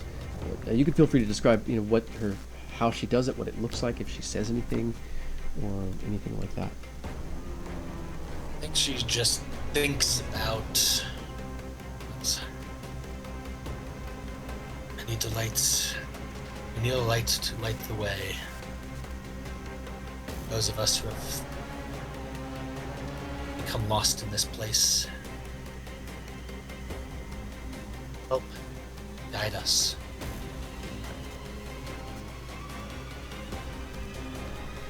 Okay. And pulls out this lit up sword, flaming sword.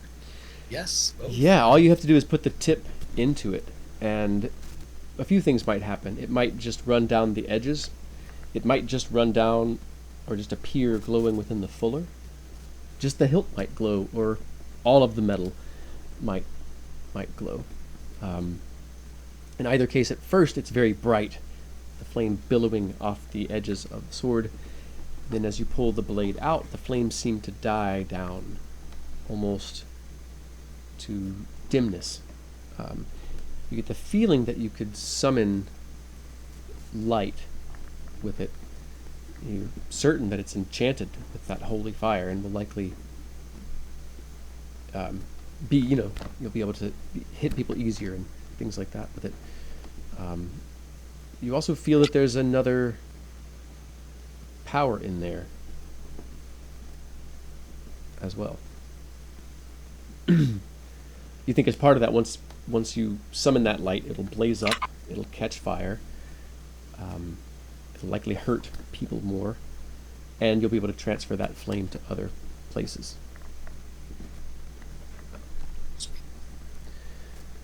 Now, for Helena and for X, probably two totally different experiences. For X, someone who's sort of versed in these things and studied them, perhaps even seen the ritual of the lantern being lit and it being brought back to the tower top. And then for Helena, who's never seen anything like this in her life, perhaps didn't even know that this place really existed, or thought it was just something that people talked about to show off that they were important people and got to go see it, So I'm curious how you all react, or what you do, if you all try to follow suit or do something else with the flame. Let's start with X.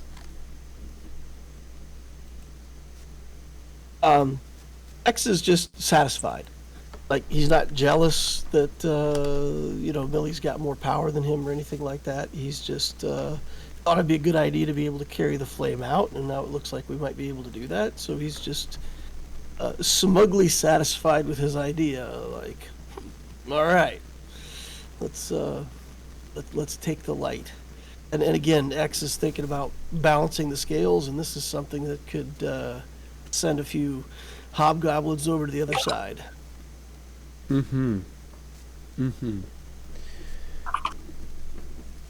Appearing almost full-blown in your mind are a number of arrows whose tips blaze with the white flame. Double checking my numbers here.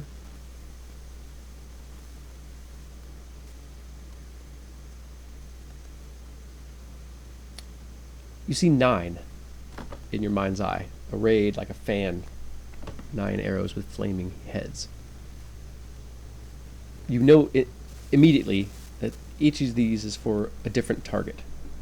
You don't know who those targets are, but you assume that you'll know when the moment strikes.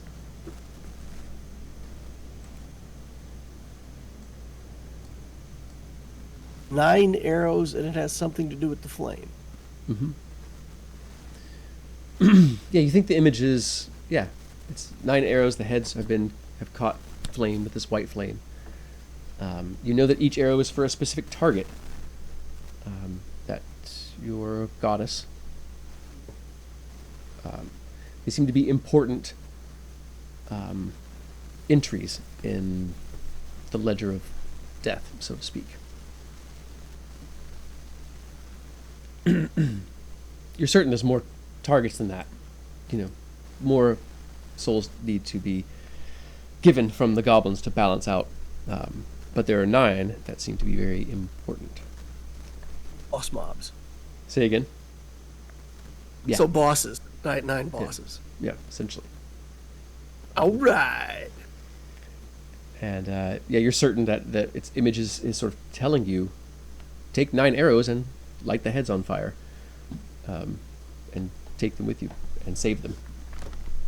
And I'll tell you when to use them, so to speak.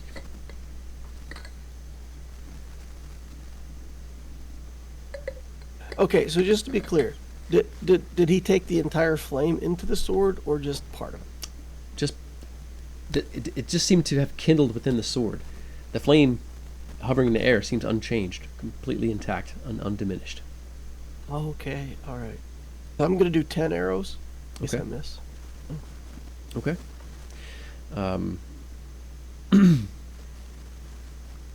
So as you bring them forward, you feel that a sort of spark of power that flows through you would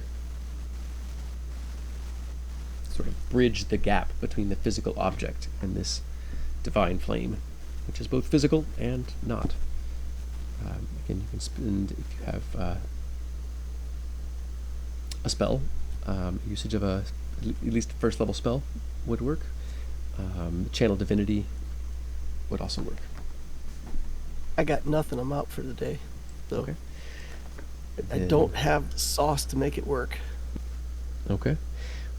In which case, you can make a religion check. What do you do? Is there any particular ritual you do as you take these arrows before you roll or anything like that?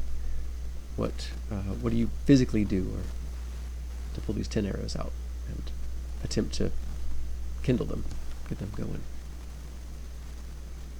Well, I think X saw Millie do it quite easily. Mm-hmm.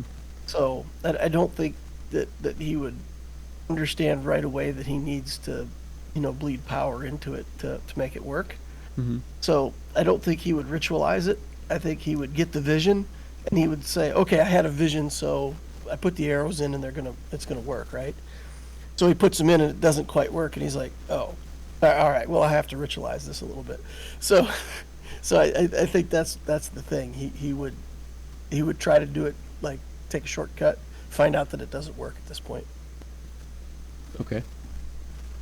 And Millie, you see X pull the arrows, kind of stack them up in his hand and stick the arrowheads into the fire.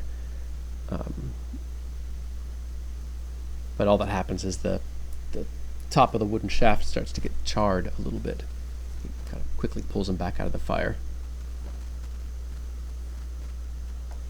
I'm going to look at Helena and be like, "Hey, can you do it? Am I the only one here who can't do this?"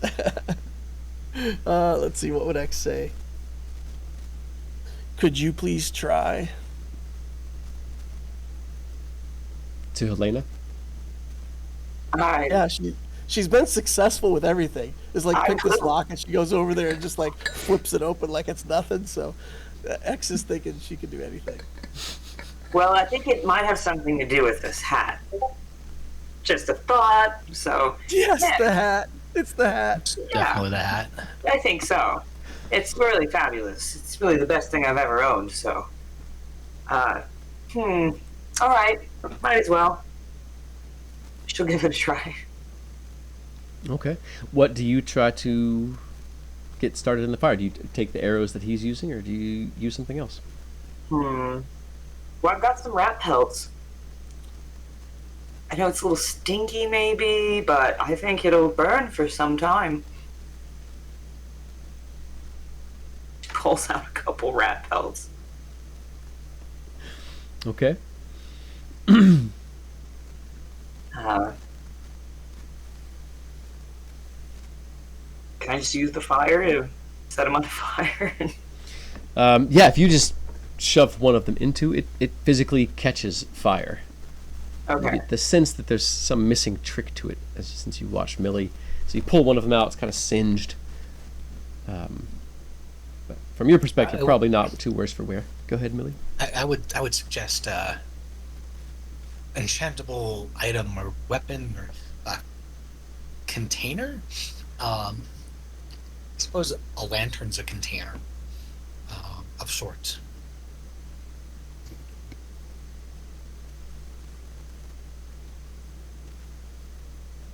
What was that last part? I couldn't quite hear it. I would suggest a container of sort, like a lantern if you have one. Hmm. Or weapons. The weapons seem to work quite well. I did have to provide it something in return. I do have some arrows. That's what X tried. Those Yeah. should work. I mean, we Look at tried that X. once. Why not try it again? That's. I just watch what everything else does and try it myself. That seems to work out for me. Try like 5.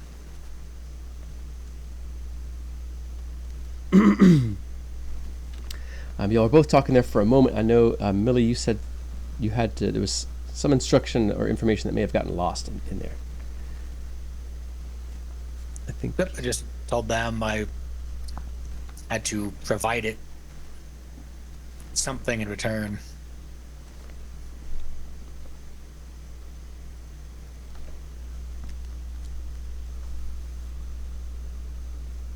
So as Helena goes to place, the arrowheads into the fire, you hear this from Millie to offer something in return.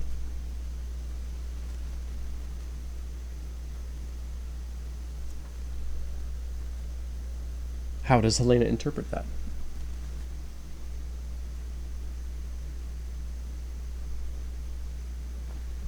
Can you say it again?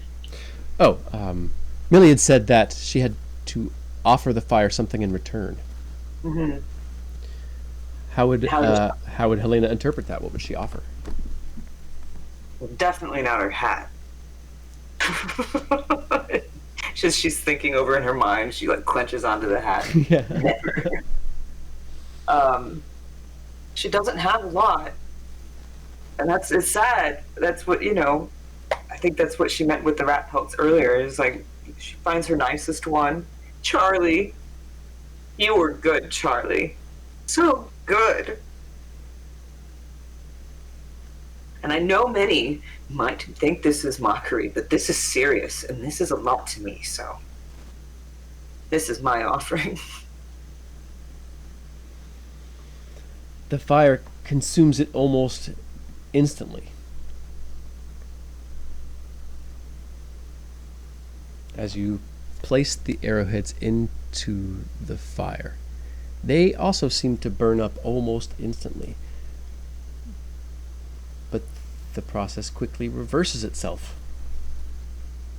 and they seem to catch somewhere in between, the whole arrow being a sort of, one giant flame sort of coming up from it, just covered in flame.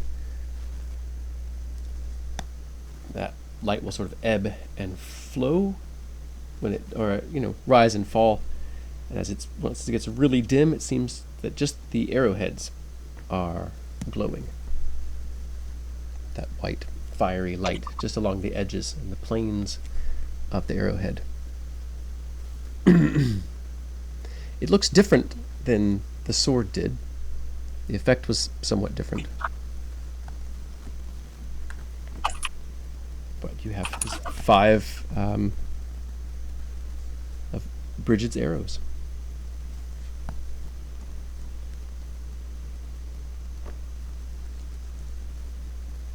Does X gain any inspiration or insight from watching this interplay?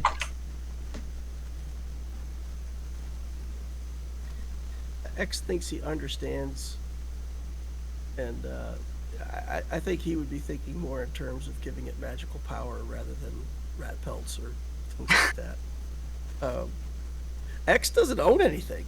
Like literally, he's wearing a burlap sack. I mean, he's got like a skinning knife that he bought today. So, I think the few supplies that I picked up on the way in here, and that's kind of it. So X is thinking, well, it would probably have to be more the ritualization of it, the worship, the magical power, or something like that. So he's just gonna like sit down on the floor cross-legged and start to meditate like elves do when they need to sleep. Yeah. Your meditation is as inspired as you can ever remember. Images are crisp and clear. Your subconscious immediately and instantly and fully answers sort of questions and queries that you send toward it. Memories are as if cut from crystal, so sharp are they.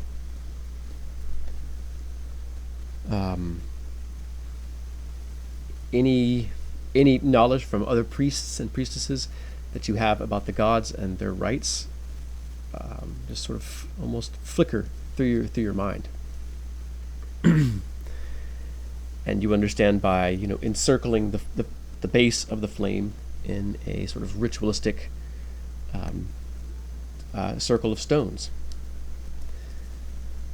and meditating there, or to craft specifically, to make anything by the fire, would be one of the rituals for this place and for this relic. You get the sense that anything crafted around this fire will lend its power to it to some degree, making it easier and faster to craft items or food, to make weapons, to make medicine, make anything. Being in the light of Bridget's fire will quicken and make that stuff easier to do. So as you begin to conduct a small ritual, you think you have the puzzle of it, to get these 10 arrows fired up. You select an 11th to burn in the fire. As from where you're standing, you've been asked to deal death, and each arrow is a soul for your goddess. And so to give one of your weapons, any of your weapons, to the fire is a pretty big offering. And you are able to enchant your 9 arrows. But as you pull them out of the fire streams and almost hisses from the arrowheads. Once they're gathered together, the fires seem to go out, and you can just feel that they're warm to the touch. But it doesn't have the strange effect that Helena's arrows seem to make. You think you've got different enchantments on your items. As you sort of ponder, as you pull them out, this time successful, how does X react? So X believes strongly now that the only way that he can do magic is through his tattoo magic craft. So he believes that he now has to tattoo some silver arrowheads somewhere on his body in order to activate this effect when he needs it. So Okay. I will be inspired to add a new tattoo. Again, whether or not mechanically in the game it doesn't do anything, but X believes that he has to channel all of his magic through his tattoos. So Right. he will be making silver arrowhead tattoos now. Okay. All right. So, as you all craft by the light of Bridget's flame, we'll step back over to Locag and to Cliff.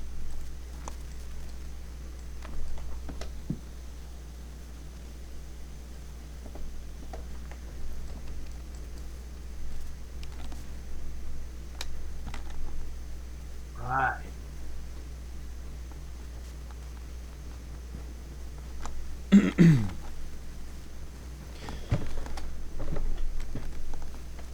Now I'm picking. Let's see here. Picking back up where we had left off.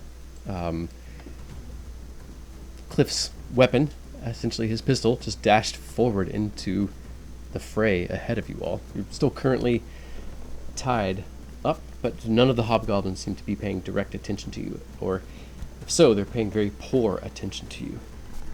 You're able to communicate, at least as long as you're not super loud. You're not going to gain their attention, so you're able to whisper back and forth, or shout, whisper, as this conflagration of light and explosions of echoing metal and screeching steel bombard your senses. What's Clifford doing? What's Clifford thinking? Well, if there's a way to, I think it's another 5 feet to get to the bag. Mm-hmm. I wonder if he can get. I assume he doesn't have any of his, like, they stripped it. I'm thinking maybe he can move 5 feet and then on the ground and try to get to a knife in his pack. Mm-hmm. Object interaction, and then try to use that to help cut himself free. What kind Okay. of rolls do you need? Well, let's see here. A slight with some. If you're still trying to, let's see, are you still, well, Trying to be stealthy. Yeah, not trying to really not looking be at hurt. you, so unless you make a Yeah. lot of noise, Going to- Yeah. I'll make a stealth just to see, and Okay. hopefully it's not terrible. Sure. Gene, okay?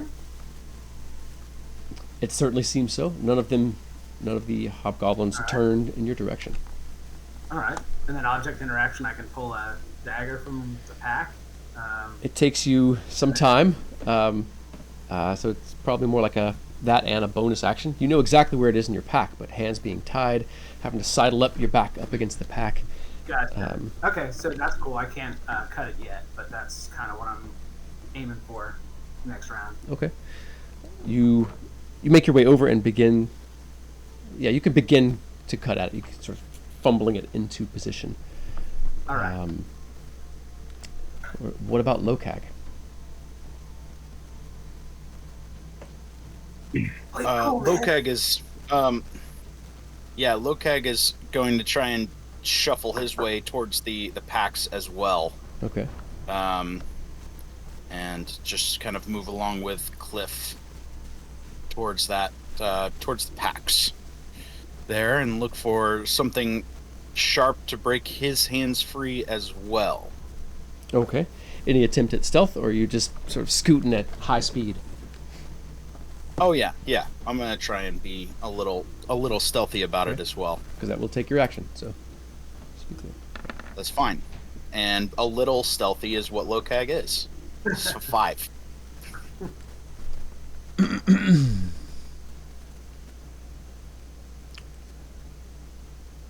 There's only one hobgoblin who's really capable of seeing you. The rest of them have their back to you or have their view blocked. One hobgoblin just beside. So this one sort of turns and looks towards you, and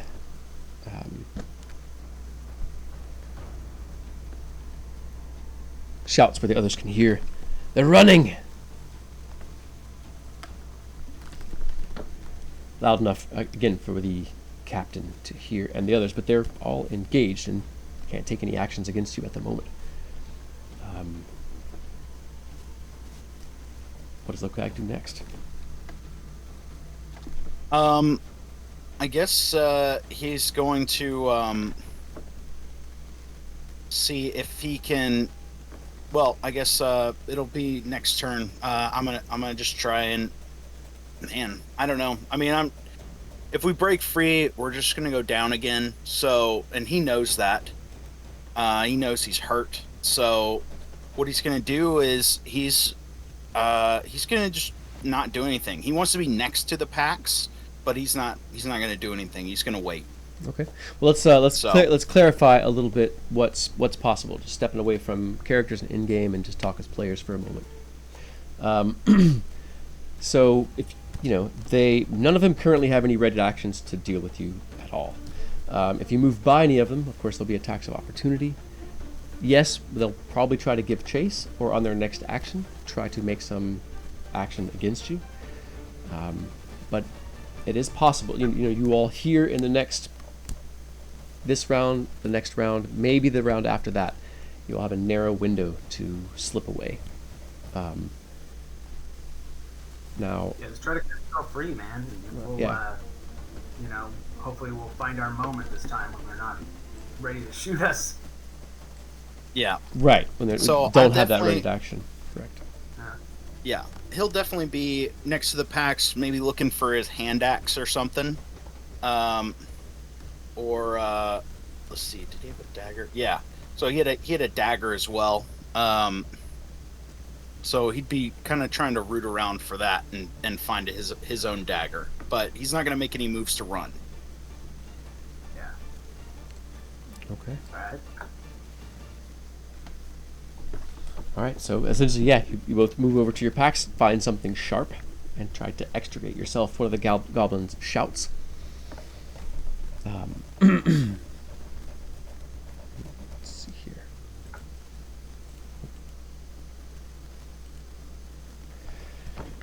Merlin steps forward. That large shadow slipping back into the figure. Those circles of light wavering outward, seeming to get thinner or more transparent as that circle expands out from Merlin. Inside it, you see one of the hobgoblins drop.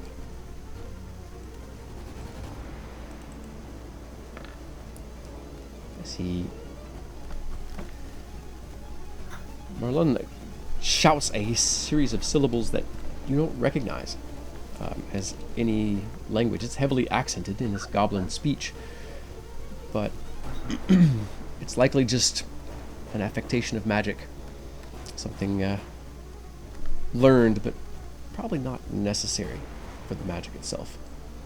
At least in this case, as this light billows out, the nearest hobgoblins seem to be struck by it. You see them sort of flinch, stumbling back, or sort of shrugging as if something's sort of grabbing them, or as if they've been startled, in fact. One of them drops outright. Another charges past its ally. The third, when you all just taunted to dashing in, drops to its knees and begins to cower underneath Merlin's feet. The captain curses and drops his glaive.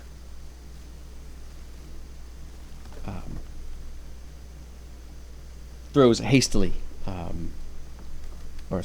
pulls up a loaded light crossbow and hastily fires, missing. Before the hobgoblin itself, the captain, Gerlug, draws a long sword, stepping back in.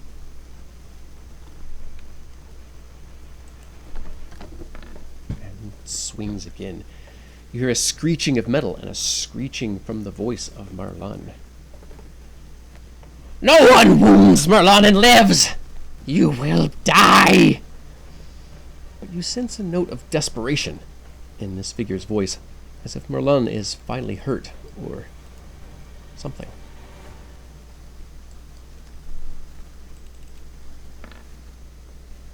The two other hobgoblins fire. You hear another grunting shout from this Merlin figure. But it does not fall. It takes a blow from from sword and crossbow and does not fall. Its armor is very thick, or its magic is very powerful. Clifford Lokag, you have blades up against your bonds. One of the hobgoblins is running away. And Clifford, you think the one that has your gun is now cowering beneath this armored figure's feet. Interesting. Well, this is our moment. What do we need to roll to cut ourselves free? Sleight? Sleight would be any rolls you make will make it faster. Worst case scenario, you will be free, but out of actions at the bottom of the round if you don't do anything else or fail your checks. So, Okay. yeah. So, I have advantage with the knife. athletics or sleight of hand, and yes, you'll have advantage on the checks. Alright. Cool. Sleight of hand. 16. Okay. You manage to cut the bonds free, freeing your hands, grab the blade, and quickly slice through, freeing your legs. Rope is still sort of tied onto you, trailing off of you in strands as you start to stand up. Alright, can I stand up kind of subtly? Is that a stealthy thing to kind of so they don't see me standing Sure. up? Alright. Try to be chill about it. 15, hopefully good enough. Okay. And I am hoping to... Well, you made a move sleight of next hand. round. You didn't have to make another check, so you still have bonus action or object interaction. You used your sleight of hand action to cut the ropes. Oh, yeah, alright. And Bonus interaction. I'd like to do... I didn't get that spell off before. So I'm going to get the... I'm going to cast the spell now then. okay. Do you want me to re-roll it then, or do you want Nope, me to you're still roll able it? to because you never cast it. Alright, cool. So Zephyr Strike is what I cast. Okay. It doesn't do damage yet or anything. I'm just casting the spell. Mhm. And that will give him a chance to move real fast without getting op attacks. So Awesome, because you next round, spent hopefully 15 feet of movement to stand up, so that's good. Heck yeah. yeah. So he's standing up. He's trying to stand up now, right? That's what the stealth Right. is for. Mhm. So next round, hopefully he can make a move for it. And he kind of looks to Lokag like, all right, I got to get my pistol, and then we're gonna get the hell out of here. All right, what does Lokak do?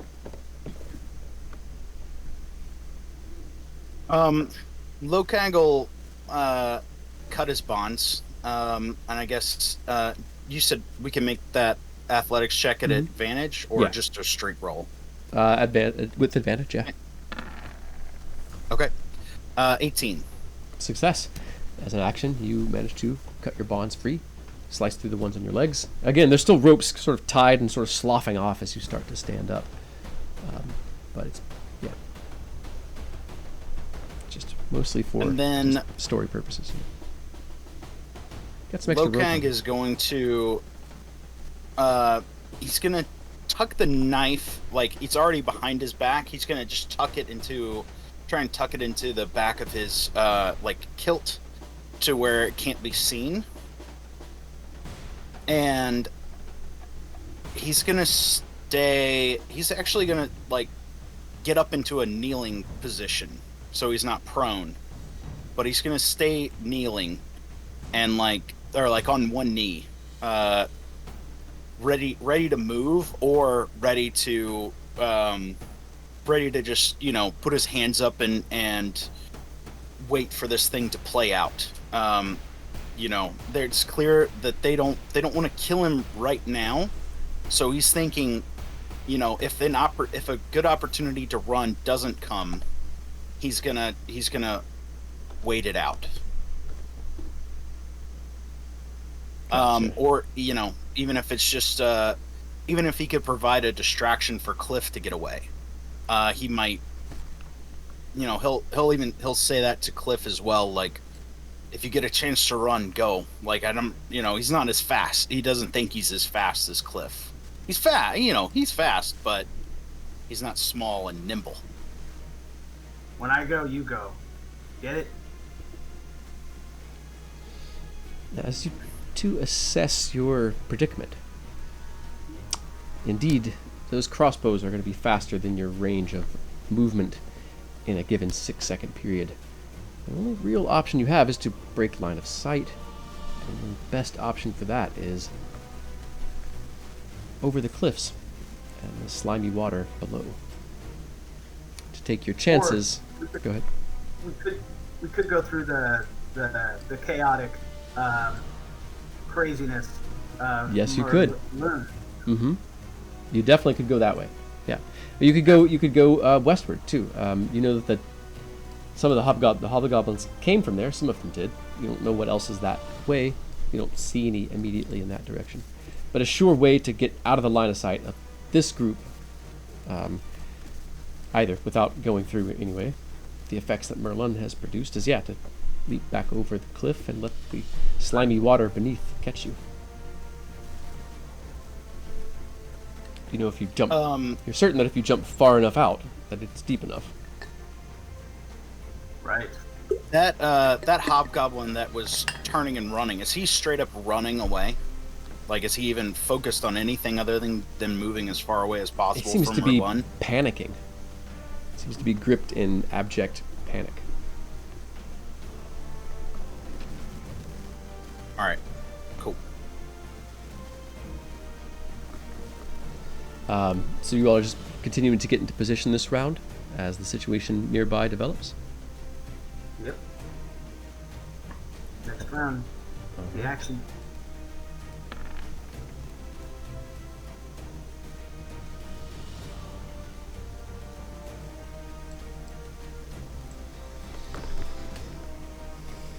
All right, just a moment.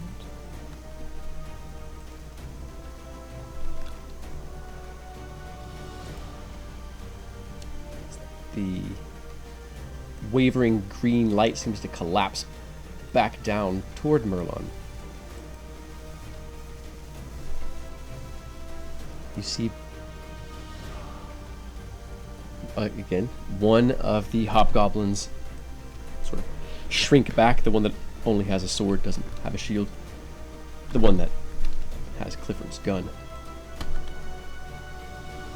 on its action also breaks. Seems haunted. You don't see any wounds on the figure, but its face seems pale and sunken.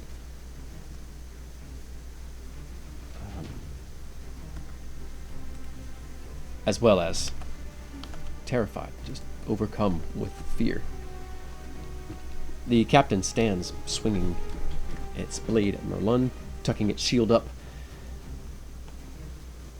Merlin doesn't seem to have any weapons. It seems to just be fighting with this glaring and fitful light. It's hard to tell if the captain is getting hurt. You can't see its features, and Merlin's not swinging at it. But the captain seems to be struggling to maintain its position, as if Merlin's aura is pushing it back, but it's struggling forward. Let's see here. You hear it shout out to the others in a very clipped speech. Clifford, you understand it, but you can make an insight check to understand what it's saying. This is definitely a battle speech. It's not a high DC, but it's still perfect. We may have to fall back. Secure the prisoners. Now, this is, of course, after the two hobgoblins to the north have already fired on Merlin this round. Another angry squeal from the figure. You reckon that's a sword blade and 2 bolts this figure has taken. And doesn't seem to be slowing down, but it does seem to be complaining every time that happens. So, let's see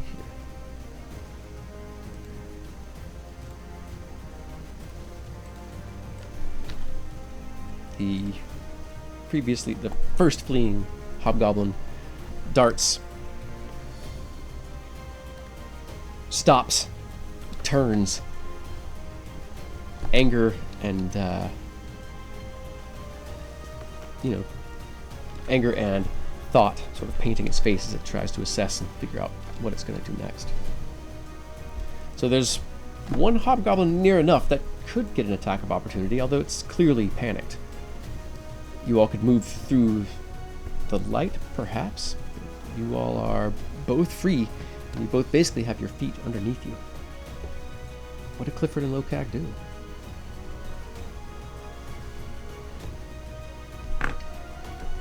You want to follow me, or you want to go different directions and see who gets lucky? I'm with you. All right. If we wanted to jump into the water, like say here, Where? I'm showing it here. That's like Oh, gotcha. 30 feet away. Mm-hmm. Is that deep enough for him to be able to? Well, you're not going to fall straight down. You're going to arc Yeah, out. it'd be a jump out. Mhm. Yeah. Is that spot deep enough to dive into, or jump into, splash? That's risky, but it's possible.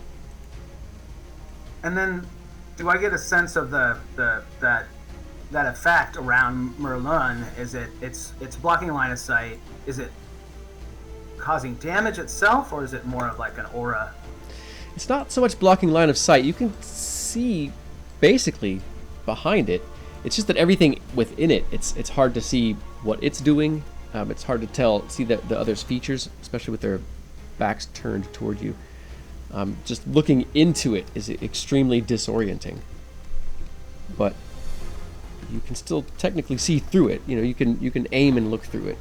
If there was a figure on the other side, you could try to shoot them if you were armed with something to do so.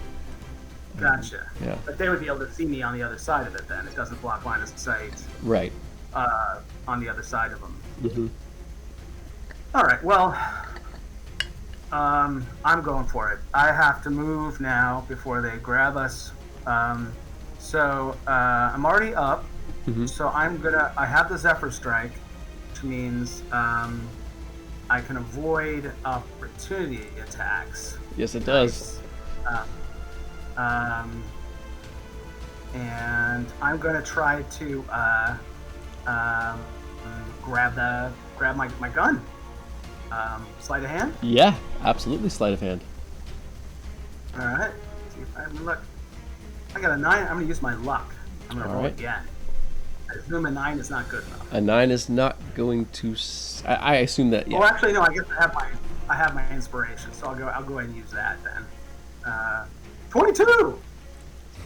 Nice. How's that? That is Right. very good. So yeah, it gets no attack of opportunity. It wasn't carrying that, so it's not an opposed check. You just easily snatch it, yank it out of the belt. All right. And then I can move. That was my action to do that. Right. And I have another 60 feet. I can move 60 feet with the Zephyr Strike. Mm-hmm. But I think I have to attack to be able to get the extra speed. Yeah, so I don't get the extra speed yet. But it might be enough to get off to the cliff. So if I'm 1, 2, 3, 4. Yeah, I mean, am I going to hurt myself if I go? Yeah, if I go there, am I? Well, that's the Or do I thing. wanna go Yeah. down, maybe? Yeah. The way I rule this stuff is if you're moving and you're high up, you will arc out in space. So you're not going to drop straight down in that situation. All right. Yeah. So you'll end up out here. Okay. Well, hopefully that's enough. I'm going for it. So he races over there and avoids the opportunity. Oh, he doesn't avoid opportunity attacks unless he attacks. So hopefully this guy's too distracted to do much. I'll take my chance. All right, go ahead and make an athletics check. Just to, you're trying to keep yourself righted in the air as you fall. All right. The 7. Now I'm going to use my luck. All right. 12 better? A 12 is better. You managed to somewhat right yourself. Okay, as long as I don't hit a rock, I'm happy. Try to end up underwater.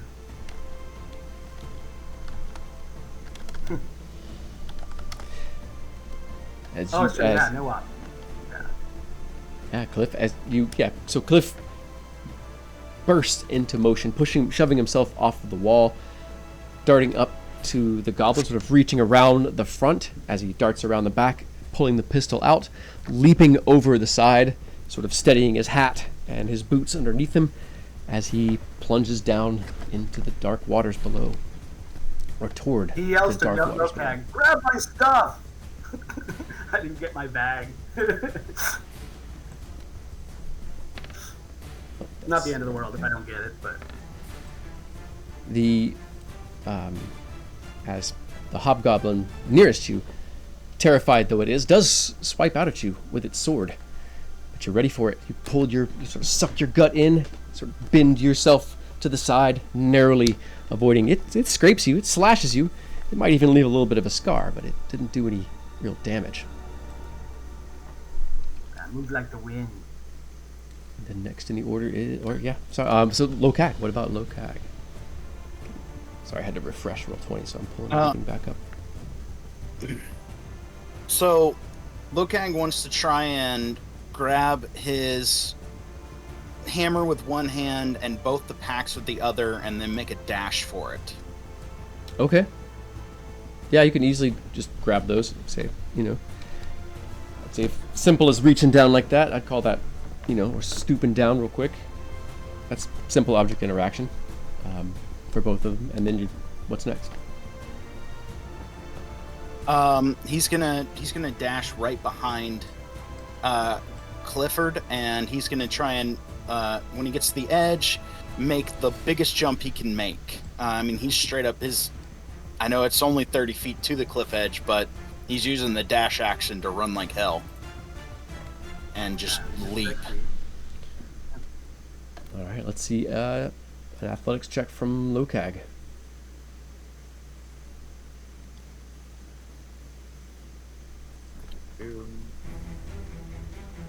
Yeah, 60 would be like past Clifford. That's Oh, a nice. 23. Awesome. Oh yeah.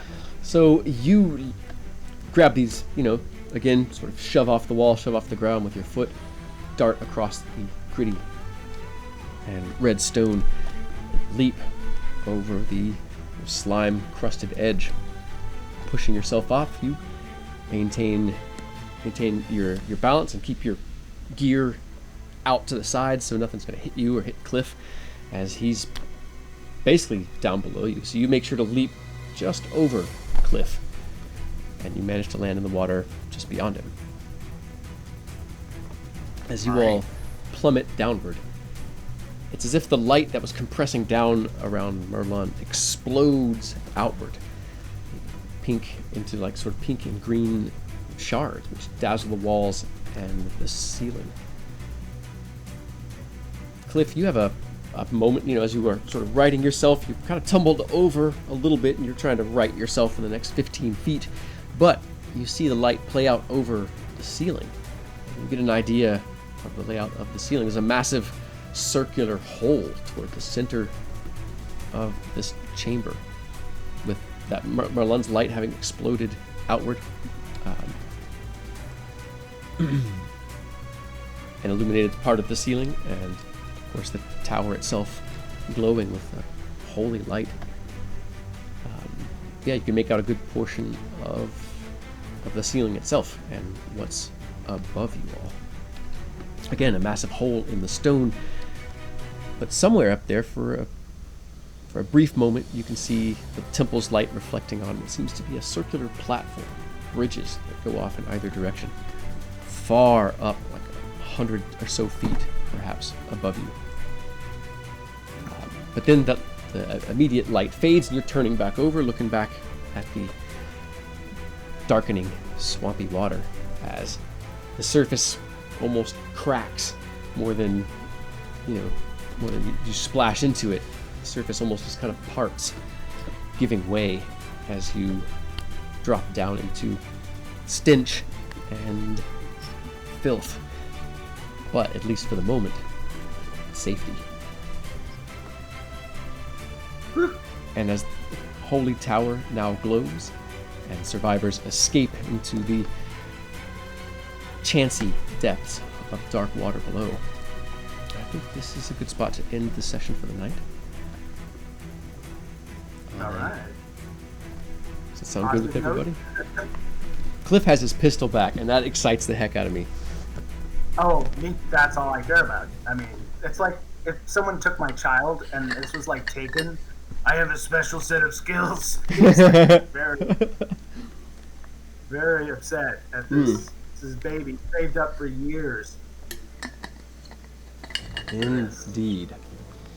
Unfortunately, the goblin that thought he owned it still lives. You might have to repay him for that at a later date. Oh, I'm sure he'll be a recurring villain. I hope. Yeah. Ah, well. Whew. Let's see here. Brief thoughts on the session. Big Bri, how about you? Any thoughts? Any input? Any feedback? Any of that? I still think we're gonna die. No. Oh, we got a We'll really good see. chance now. Yeah, we'll see. It is possible. No. Well, how about you, Pon Pon? Any thoughts for you? Any standout I moments? would say the opposite. We're still alive. We have a glass half full or half empty situation. Half So- full? What? yeah. I mean, that's surprising coming from Helena, but Well, it's half full for the 3 in the tower and half empty for the 2 in the water. Right. that checks out. I'm shocked. I mean, I my heart was racing a few times. I'm shocked y'all are still in it. You really that gives me faith you can still do it. You're still in it. This one was a challenging one for me just because I don't have any spells yet. I have them, but I can't use them because we haven't rested. And based on Helena's character and how I'm navigating the situation, she's just clueless. So kind of feeling like I'm treading water, hoping a shark doesn't come up and eat me in the meanwhile. But it was fun and a very heart-racing session. So good job for not dying. Seconded. Heck yeah. Locator, how about you? Any thoughts? Yeah, no, it's interesting. I like the development we all had with our characters a little bit tonight in the tower. The Merlin character is intriguing to me. I think that's like I want to know who this guy is. Good. Yeah, no, I think the campaign is building nicely. Heck yeah. Let's see here. Cliff, what about you? Any thoughts for you, Nick? Well, I mean, I love the. I just kind of love the idea of being a bounty hunter and being bounty hunted, and just that kind of role reversal of him sort of being. It just feels like when the cop gets the good cop, and then there's a bunch of corrupt cops that make everyone think he's the murderer, and they have to, survive and they know enough about it that so it's a little fun. It's real kind of a fun situation to have, and these little dice contests that aren't just straight attacks against AC, but more of and I realized in the beginning we really should have waited a little bit before trying. We're just Yeah. let's get out of here. Yeah. Which yeah. makes absolute sense. That's how reality would be. So, that was it was all very educational. So Heck yeah. I had a lot of fun with it. Yeah, that's good news. That is ultimately what all I want to know. But the details are great, and it's great for everybody at the table too to know what's working for all the different players. Joe, how about you, J Fink? Yeah, I really liked it. We had the part of the party somewhere relatively close, which was good.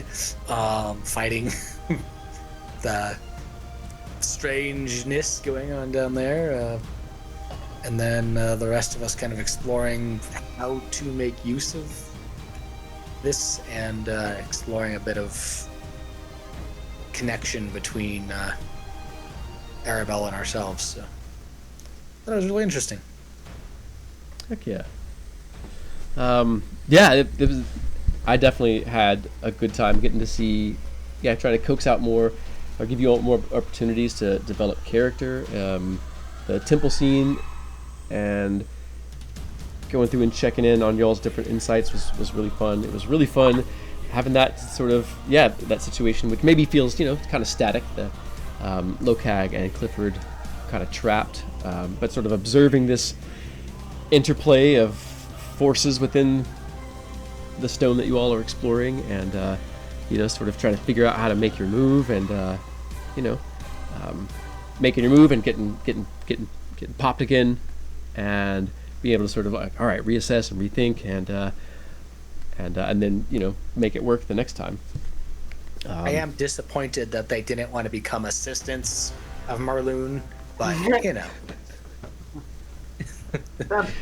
probably doesn't pay not for well. everyone. It's not for everyone for sure. Oh yeah, he definitely wants minions though, I would think. Benefits are great. Full package. As many kicks, as you want. If morale starts to tank, free beatings, maybe some other stuff. 0 days off. Yeah, none. It's great. No sick days. Mandatory overtime. Free lunch every 7 years. Right. Yeah. Oh, yeah. Helena's in. There's a sign that says, it always says, there's been 0 days since the last accident, and it just always says 0. Yeah. There's not a box of other numbers anywhere. Like, No. yeah. They're just you Oh get man. fired if it goes to 1. They'll be like, what are you doing wrong? Yeah.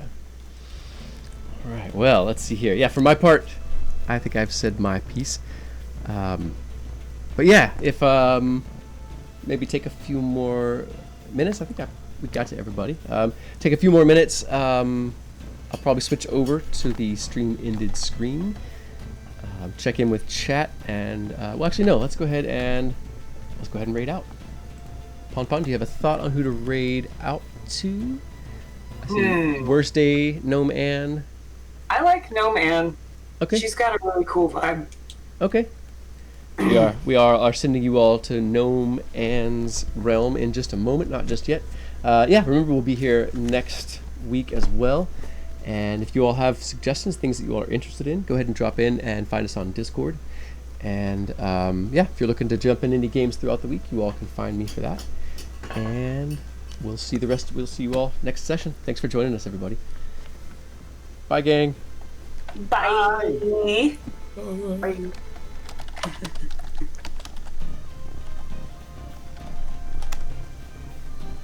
It's got to be no man's land, right? It's not no man's realm. Land. Correct. All right. So I think once we raid out, I can just go ahead and stop